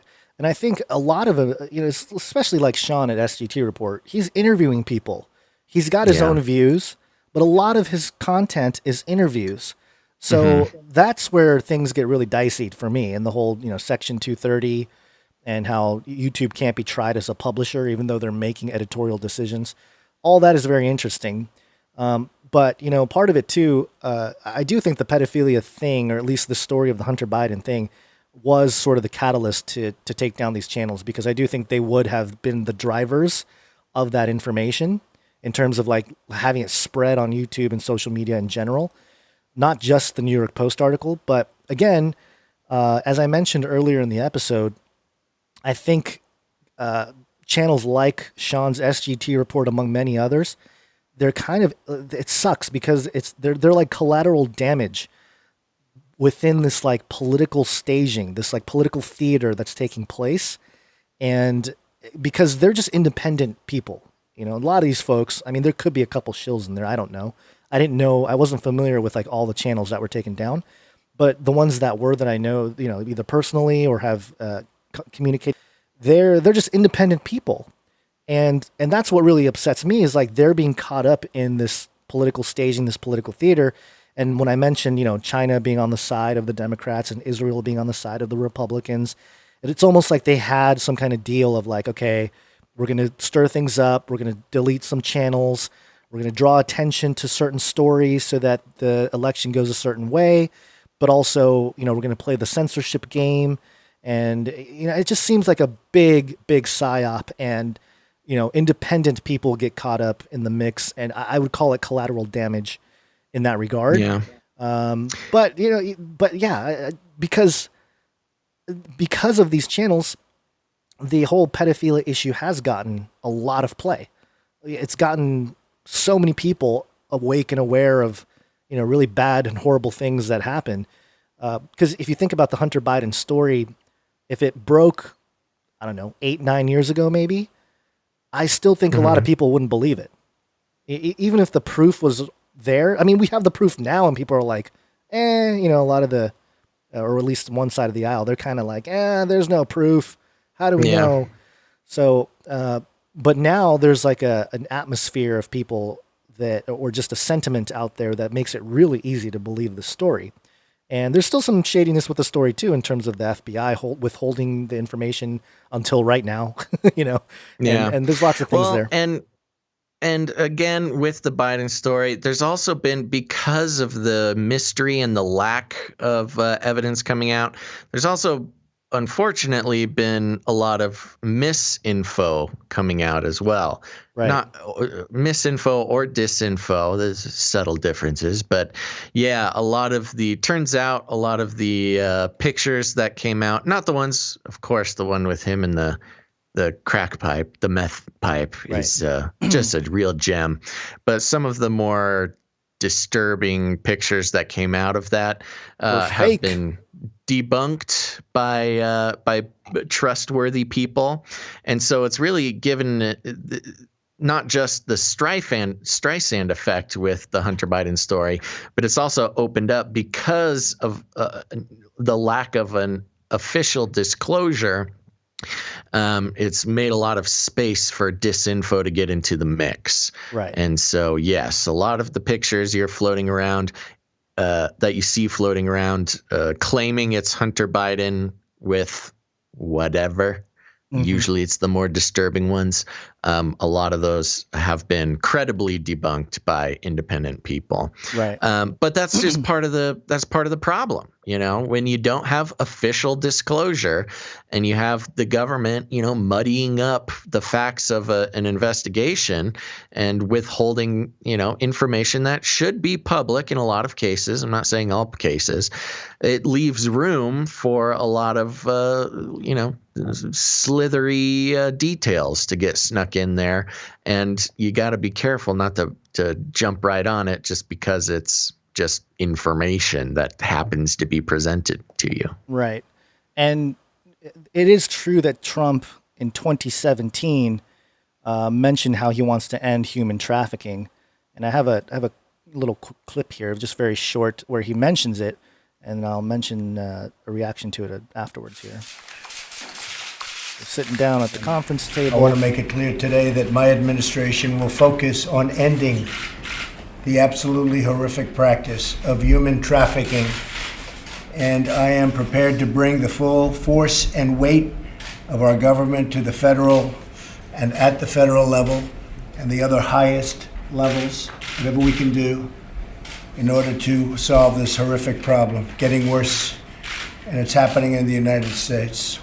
So, he goes on from there, but part of me thinks, every president has this kind of thing, where they get up and even the Pope was like, "Oh, we must end the abuses in our pews and stuff like that." But the other part of it that's interesting to connect this story with, or this moment back in February 2017. So this is like right after he was elected, right after he stepped into the presidency.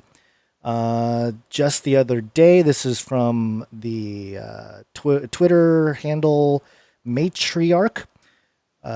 They said, "Wonder why you never heard about Donald Trump's administration work to combat human trafficking? Today, Trump admin announced the first government center for countering human trafficking in the U.S. They asked if the press had any questions. This is what happened." This is a 51-second clip. Okay, so this is just bear with us if you don't know what's going on. Okay, for reporters, please wait until we have the microphone to you to be able to answer a question. Please state which outlet, your name, and which outlet you're from. Thank you. No. Okay. Do we have any questions to start? There's 4 people on stage. There's 3 people in the audience. This is the chance for the media to ask questions. Or do we have any reporters interested in that follow-up questions? Just to be clear, give a couple. Crickets. Nobody. Okay, great. Seeing none. Wow. Great. Good. All right, good. Thank you all for being here. So there you go. No media, not a single question about a new department to battle human trafficking. So, wow. So, there is, again, this is like actual stuff going on, not just, peddling the conspiracy theory or whatever it is. Yeah. Certainly the media has done a black hole on anything Trump is doing to actually fight human trafficking. So there is credibility there, and I would say that there is something. That's why I would say to Sean's, thought here in his tweet, there is something to it. But again, you're right. There is a huge overlap with the Q, because Q was really the vehicle that a lot of people, quote unquote, woke up to the whole human trafficking problem. Totally. And again, there were a lot of people mentioning it before, and this is a long-standing issue. The other part that I wanted to mention, tying it back to Google here, because Google is the one complicit, there's a website called resilienttruth.com. It is something that a friend of ours, we'll call him producer Greg, put together. And he has a document here that we'll have linked in the Canary Cry News Talk website. Mm-hmm. He who controls the information controls the world. Google's behavioral modification goals include the de-ranking of Christian websites. And Greg had a very popular Christian website that, he was very knowledgeable in the SEO, the search engine optimization. And he has seen massive censorship within Google in the last couple years. Especially the last year, I think he was saying that it was like almost 80% down in traffic for his Christian, and he knew what he was doing too. So so you're linking that document, right? We're Yes. sending people to the document. Yeah. Okay. So I think we can just say it then. It's an all about God document there, and it's pretty crazy. He's been keeping us abreast of the type of suppression that's been coming. I mean, it really is suppression. It is. It's not even, you can't even say it's like, oh, no, people just aren't interested anymore, because they're more interested than ever. Yeah. But he's reporting, like you said, 80% decrease in the organic search results for a lot of the types of things that people specifically search to find. That All About God has done a great job of providing information on, and they've been great in the past.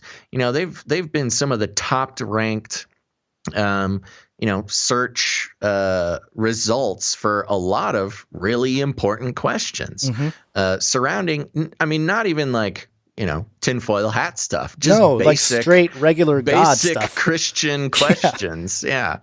It's wild. Yeah, and there's I just want to read a couple sections from here. Not a whole section, actually, just a couple paragraphs. There's a section called Google and Behavioral Modification, and he says in the document, Dr. Robert Epstein, unfortunate name there, a research psychologist for nearly 40 years, has published a scientific paper on what he calls the search engine manipulation effect, SEME. In Epstein's June 16th, 2019 testimony to the U.S. Senate Judiciary Subcommittee on the Constitution, he wrote, quote, SEME is one of the most powerful forms of influence ever discovered in the behavioral sciences, and it is especially dangerous because it is invisible to people, quote, subliminal in effect. It leaves people thinking they have made up their own minds, which is very much an illusion. Worse still, the very few people who can detect bias in search results shift even farther in the direction of the bias. So merely being able to see the bias doesn't protect you from it. Bottom line, biased search results can easily produce shifts in the opinions and voting preferences of undecided voters by 20% or more, up to 80% in some demographic groups. So that's a scientific research paper that obviously, they're not going to share on Google because it's bad on Google here. So what can we do about it? Because, that's a question we get a lot, so what do we do about it? And recommendations when considering recommended next steps, Greg here, says, I reached out to digital free speech attorney Craig Parshall, who said, quote, a precise remedy for monopolistic big tech manipulation and suppression of viewpoints is something on which reasonable minds can reasonably differ. Silicon Valley has had a long track record of stubborn intransigence and broken promises. Repeated invitations for those companies to voluntarily correct that behavior have been unsuccessful. I believe it is time for congressional action. Conservatives should be looking for an effective, smaller government approach to a big communication censorship problem. So part of it, really, Basil, it's up to folks like us to, really just do our own thing. And it's going to require our own knowledge of technical skills and to, have our own sort of platform and distribution methodology. And it's not easy. It's not an easy thing, but that's kind of the only solution. Further on in that document, they talk about the steps that they've taken at All About God to maintain endurance and resilience in cases that technologically based ministries might face in certain cases, and all the way down to lining the workspaces and electronics and vehicles and stuff with anti-EMP material. And I was very inspired. I need to get myself some of these anti-EMP material sheets. You could really go to town on that. Yeah. Who needs wallpaper when you've got EMP resistant lining on your walls? Right. Yeah, and they mentioned Section 230, which is the Communications Decency Act, which is what all these tech companies are hiding behind. And I believe Trump had some kind of executive order there, but I don't think anything came of it. And if he gets reelected, we'll see if he actually does something, bigger sledgehammer to that whole thing, which is how these companies are getting away with it. But even still, I still think they're not going to go down without taking everybody down with them, kind of thing, So don't expect much change, even though the DOJ has come out with an antitrust case over Google. But it's, again, this is partly why our own sort of due diligence, as not just us, you and me, Basil, as content creators, but everybody listening out there, to do their own due diligence, their own studying, and to search for information. But know that even your Google searches are tailored, and manipulated, and you just got to be watchful, be sober minded, all that stuff. So, just wanted to wrap it up with something of a positive outlook. That's It's great. not that positive, but it's at least some action. No, People it's always ask for actionable. action. Yeah, I just got deep into a hole searching for EMP lining to put in. Didn't you have like the EMP blocking EMF beanies hood? or EMF hood? Yeah. Yeah. Did you ever use that or? Yeah, I wear it around. It's really weird. And I can't tell if it's a placebo or not, but it's this EMF just hood. It's like a hood on a sweatshirt, but it's just separate. And I'll wear it around the house, and I don't know if it's the placebo or not, but I'll just feel way more relaxed. Like the anxiety goes away, everything. I talked about a while back starting my website called Basil's Bunker, and I bought the URLs, but I've not put together the bunker yet, where you can go for all your apocalypse needs. It's just you sipping on like. It's just me in that hood, in bed, just being sitting, relaxed, just sitting and waiting, chilling. Yeah.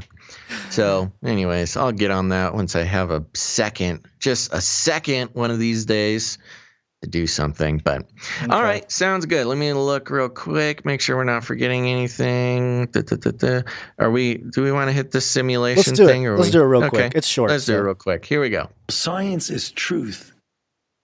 IGN.com. There's a 50-50 chance we really are living in a simulation, scientists say. Oh, they've been talking about these simulation things. Of course, Elon Musk being a big propagator of that idea. But 50-50 chance, they're putting a number on it. I know. It's crazy.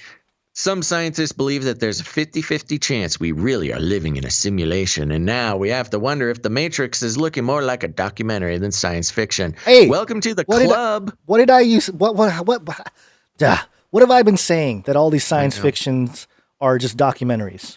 I know, man. Stole our line.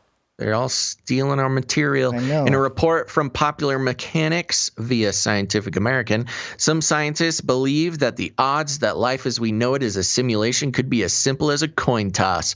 This 50-50 coin toss approximation comes from the Scientific American cited odds of 50.2222 to 49.77778 when determining whether or not life is a simulation. Okay.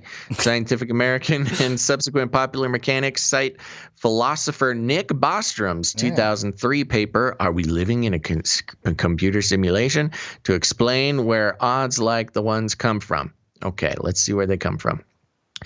Quote, I argue that at least one of the following propositions is true, Bostrom says in his paper. 1, the human species is very likely to become extinct before reaching post-human stage.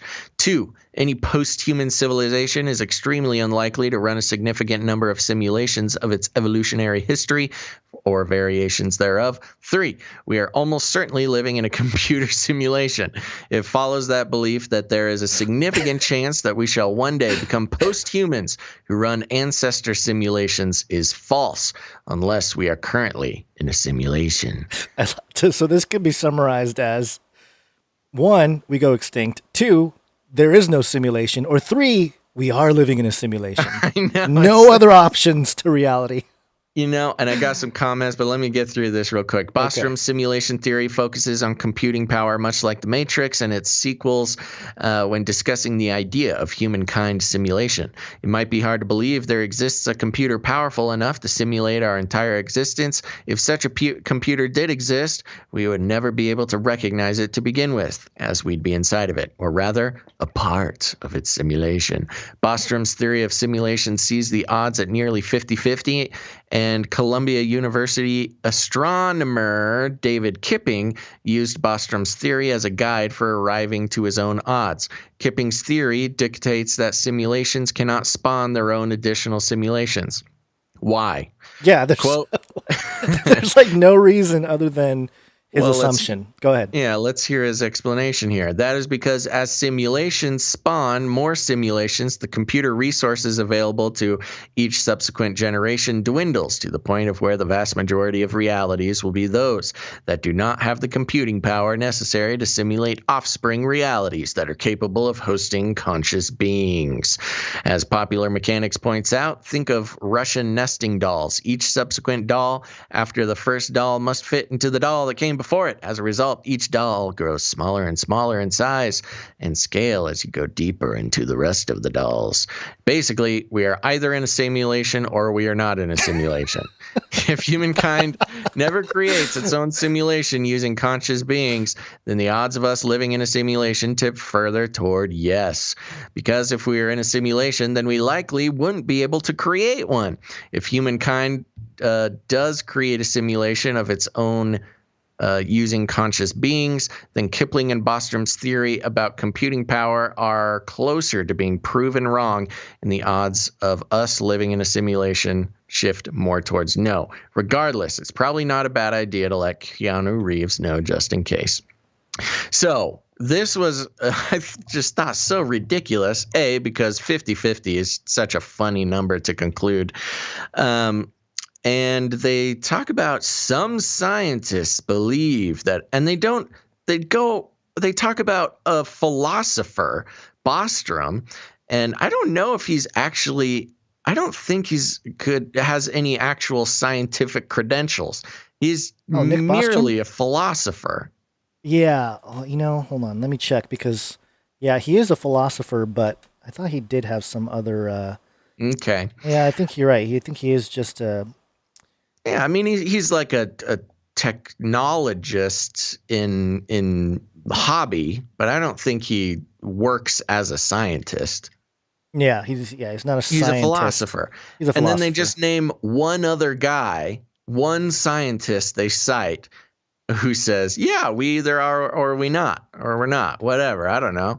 And it's based, it's funny, just to kind of pick at it, we're not neither you or I are invested in whether we are or not in a simulation.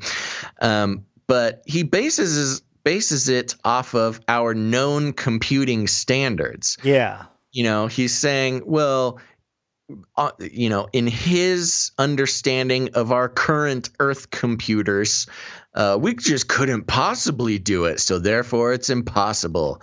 Well, he's not taking into account that if there was a computer running the simulation, it would probably be beyond any comprehension and wouldn't look anything like computing that we know about. And so saying that there's no computer powerful enough is just sort of a silly point to make. But, when it comes to philosophizing about simulations or not, I think it's much more interesting the concept of the mind of God simulation. Mm-hmm. Have you heard this term before? I've heard the phrase, yes. Yeah, so the mind of God simulation is basically, maybe we're in a simulation, but it's not happening in a computer.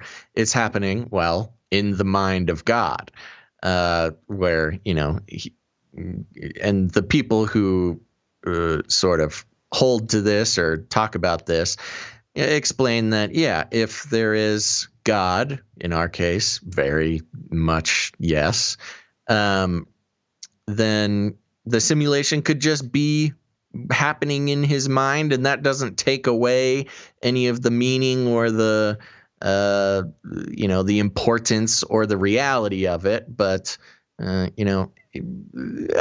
they cite some interesting biblical references, which I don't have right in front of me. But, in the case that God exists and created all things and created things with, words and such, that's probably the most relevant version of a simulation theory. Yeah, we played this clip. I'm trying to find it, and I can't off the cuff here. But we played this is a while ago now.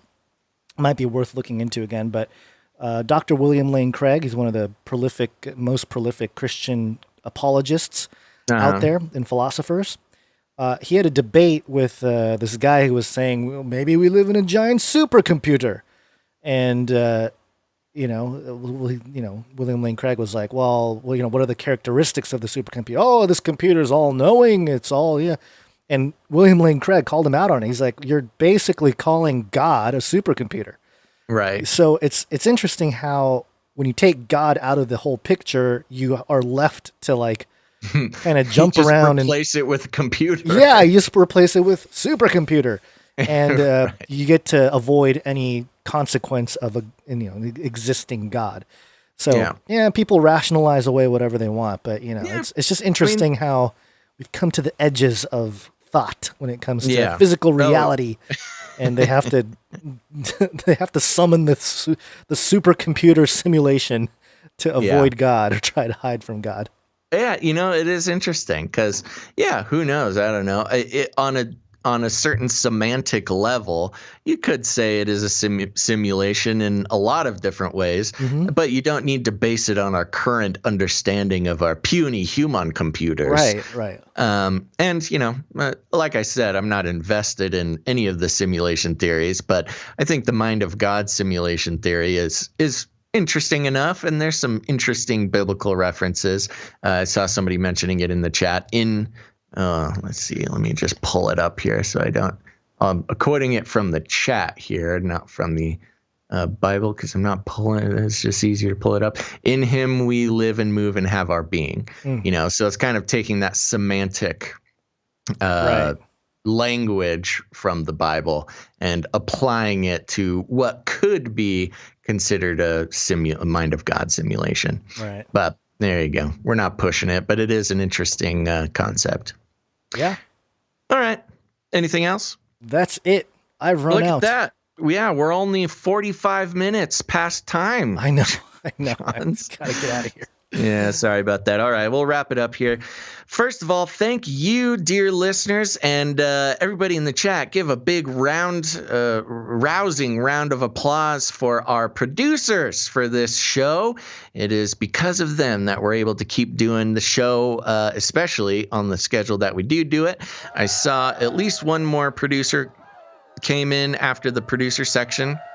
And we will get at you on next episode.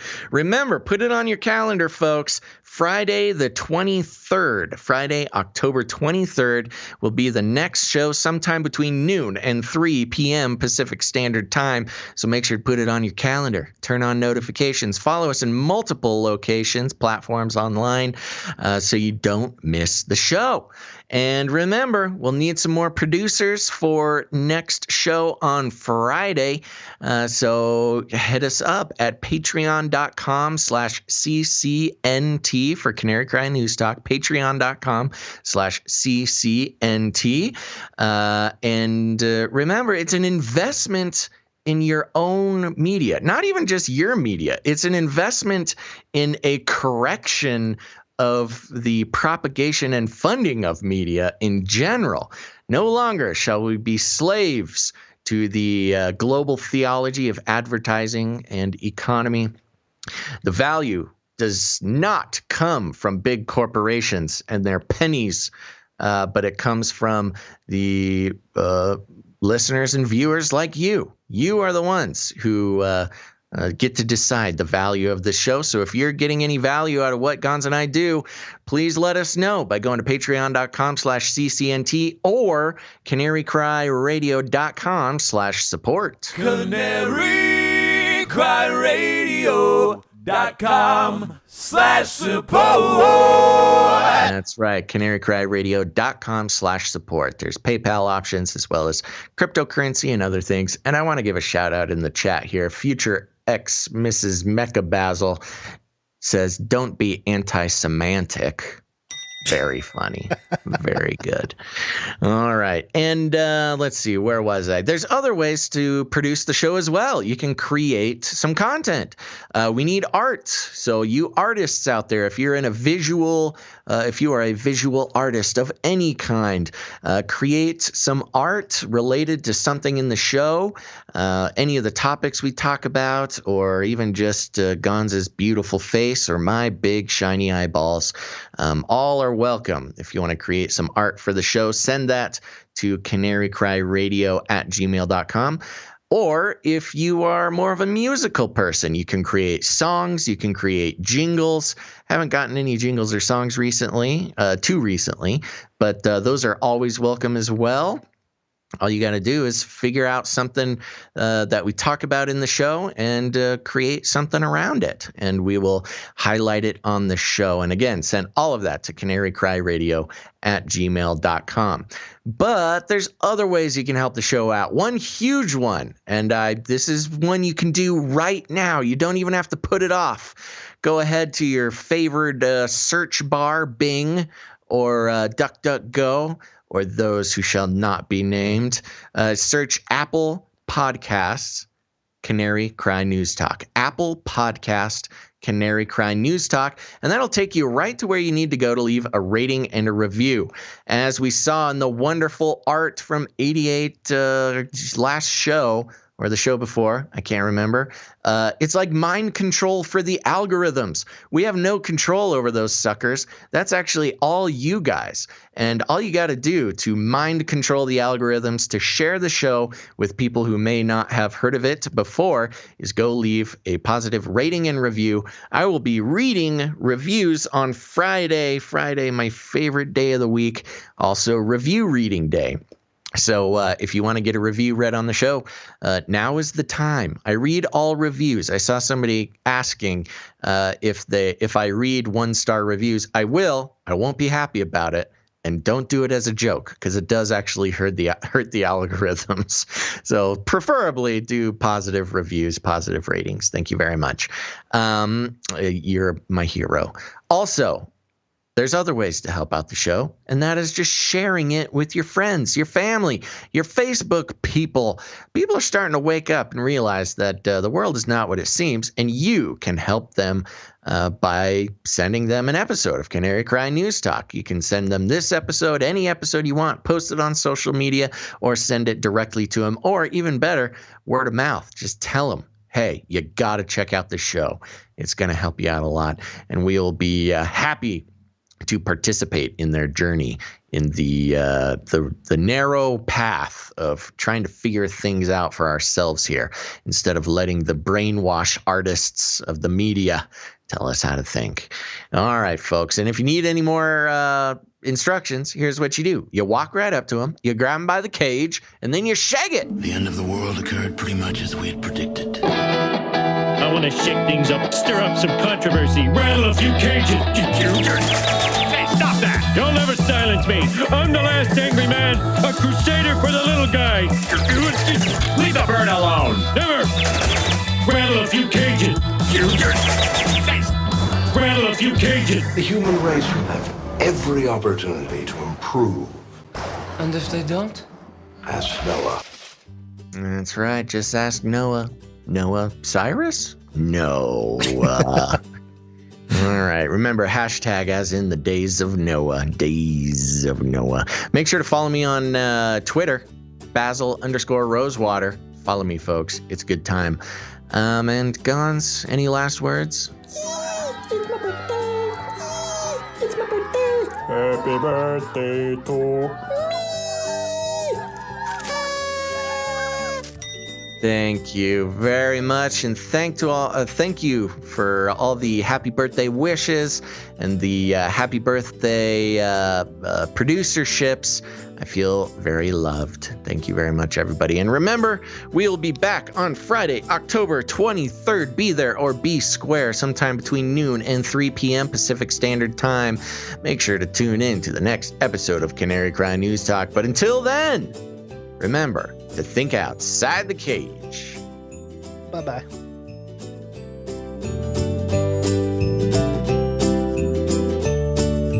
Canary in the coal mine. I'll keep you warm and safe in my people zoo. Look it up. Called it. Remember, reality is an illusion. The universe is a hologram. Buy gold. Buy! I want to shake things up, shake things up. I want to shake things up, shake things up. Leave the bird alone. I want to stir up some controversy. I want to rattle a few cages. I want to rattle a few cages. I'm the last angry man. You'll never silence me. I'm the last angry man. I'm the last angry man. You'll never silence me. I'm the last angry man. A crusader for the little guy. Little guy. Little guy. Well, we'll see about that. Whatever, Illuminati.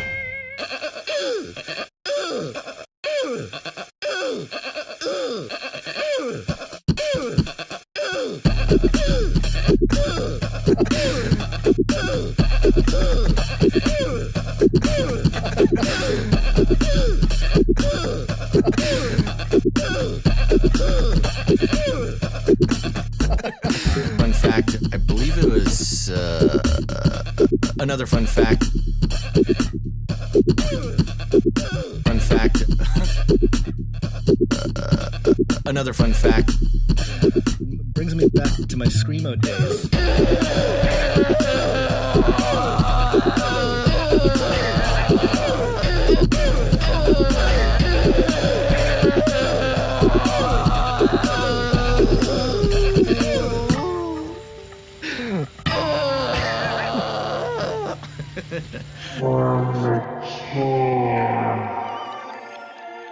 Pot, that's where I started. Light up a huge blunt. A joint. Give everybody Magic mushrooms. Smoke. The CIA, I mean, lots of intelligence agencies have tested secretly dosing communities. LSD. Psychoactive pills should be covertly administered.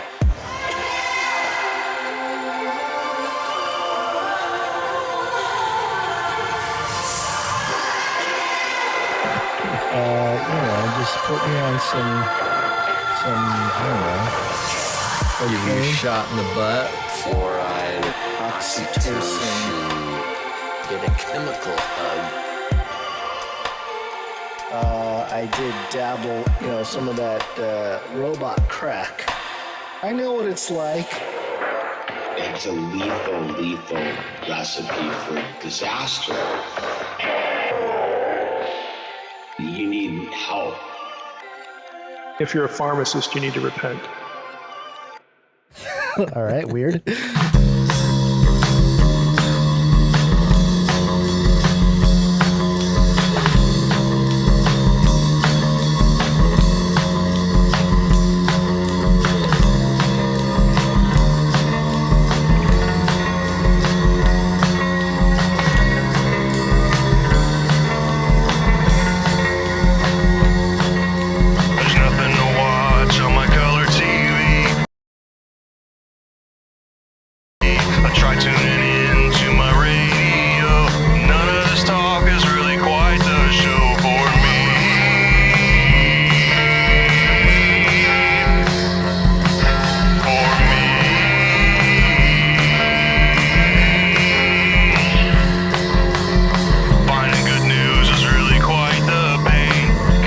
Something I ain't got all day. Get on my YouTube to FaceLikeTheSun.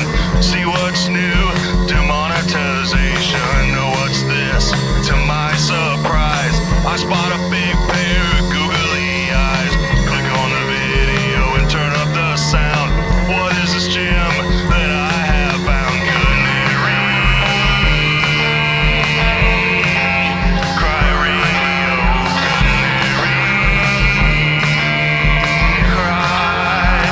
News talk,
In the future, humans will be confined in a people's zoo. People, I'll keep you safe and warm in my people's zoo. I'll keep you safe and warm now in my people's zoo. You, yeah, you in my people's zoo. I'll keep the cameras on.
people's zoo.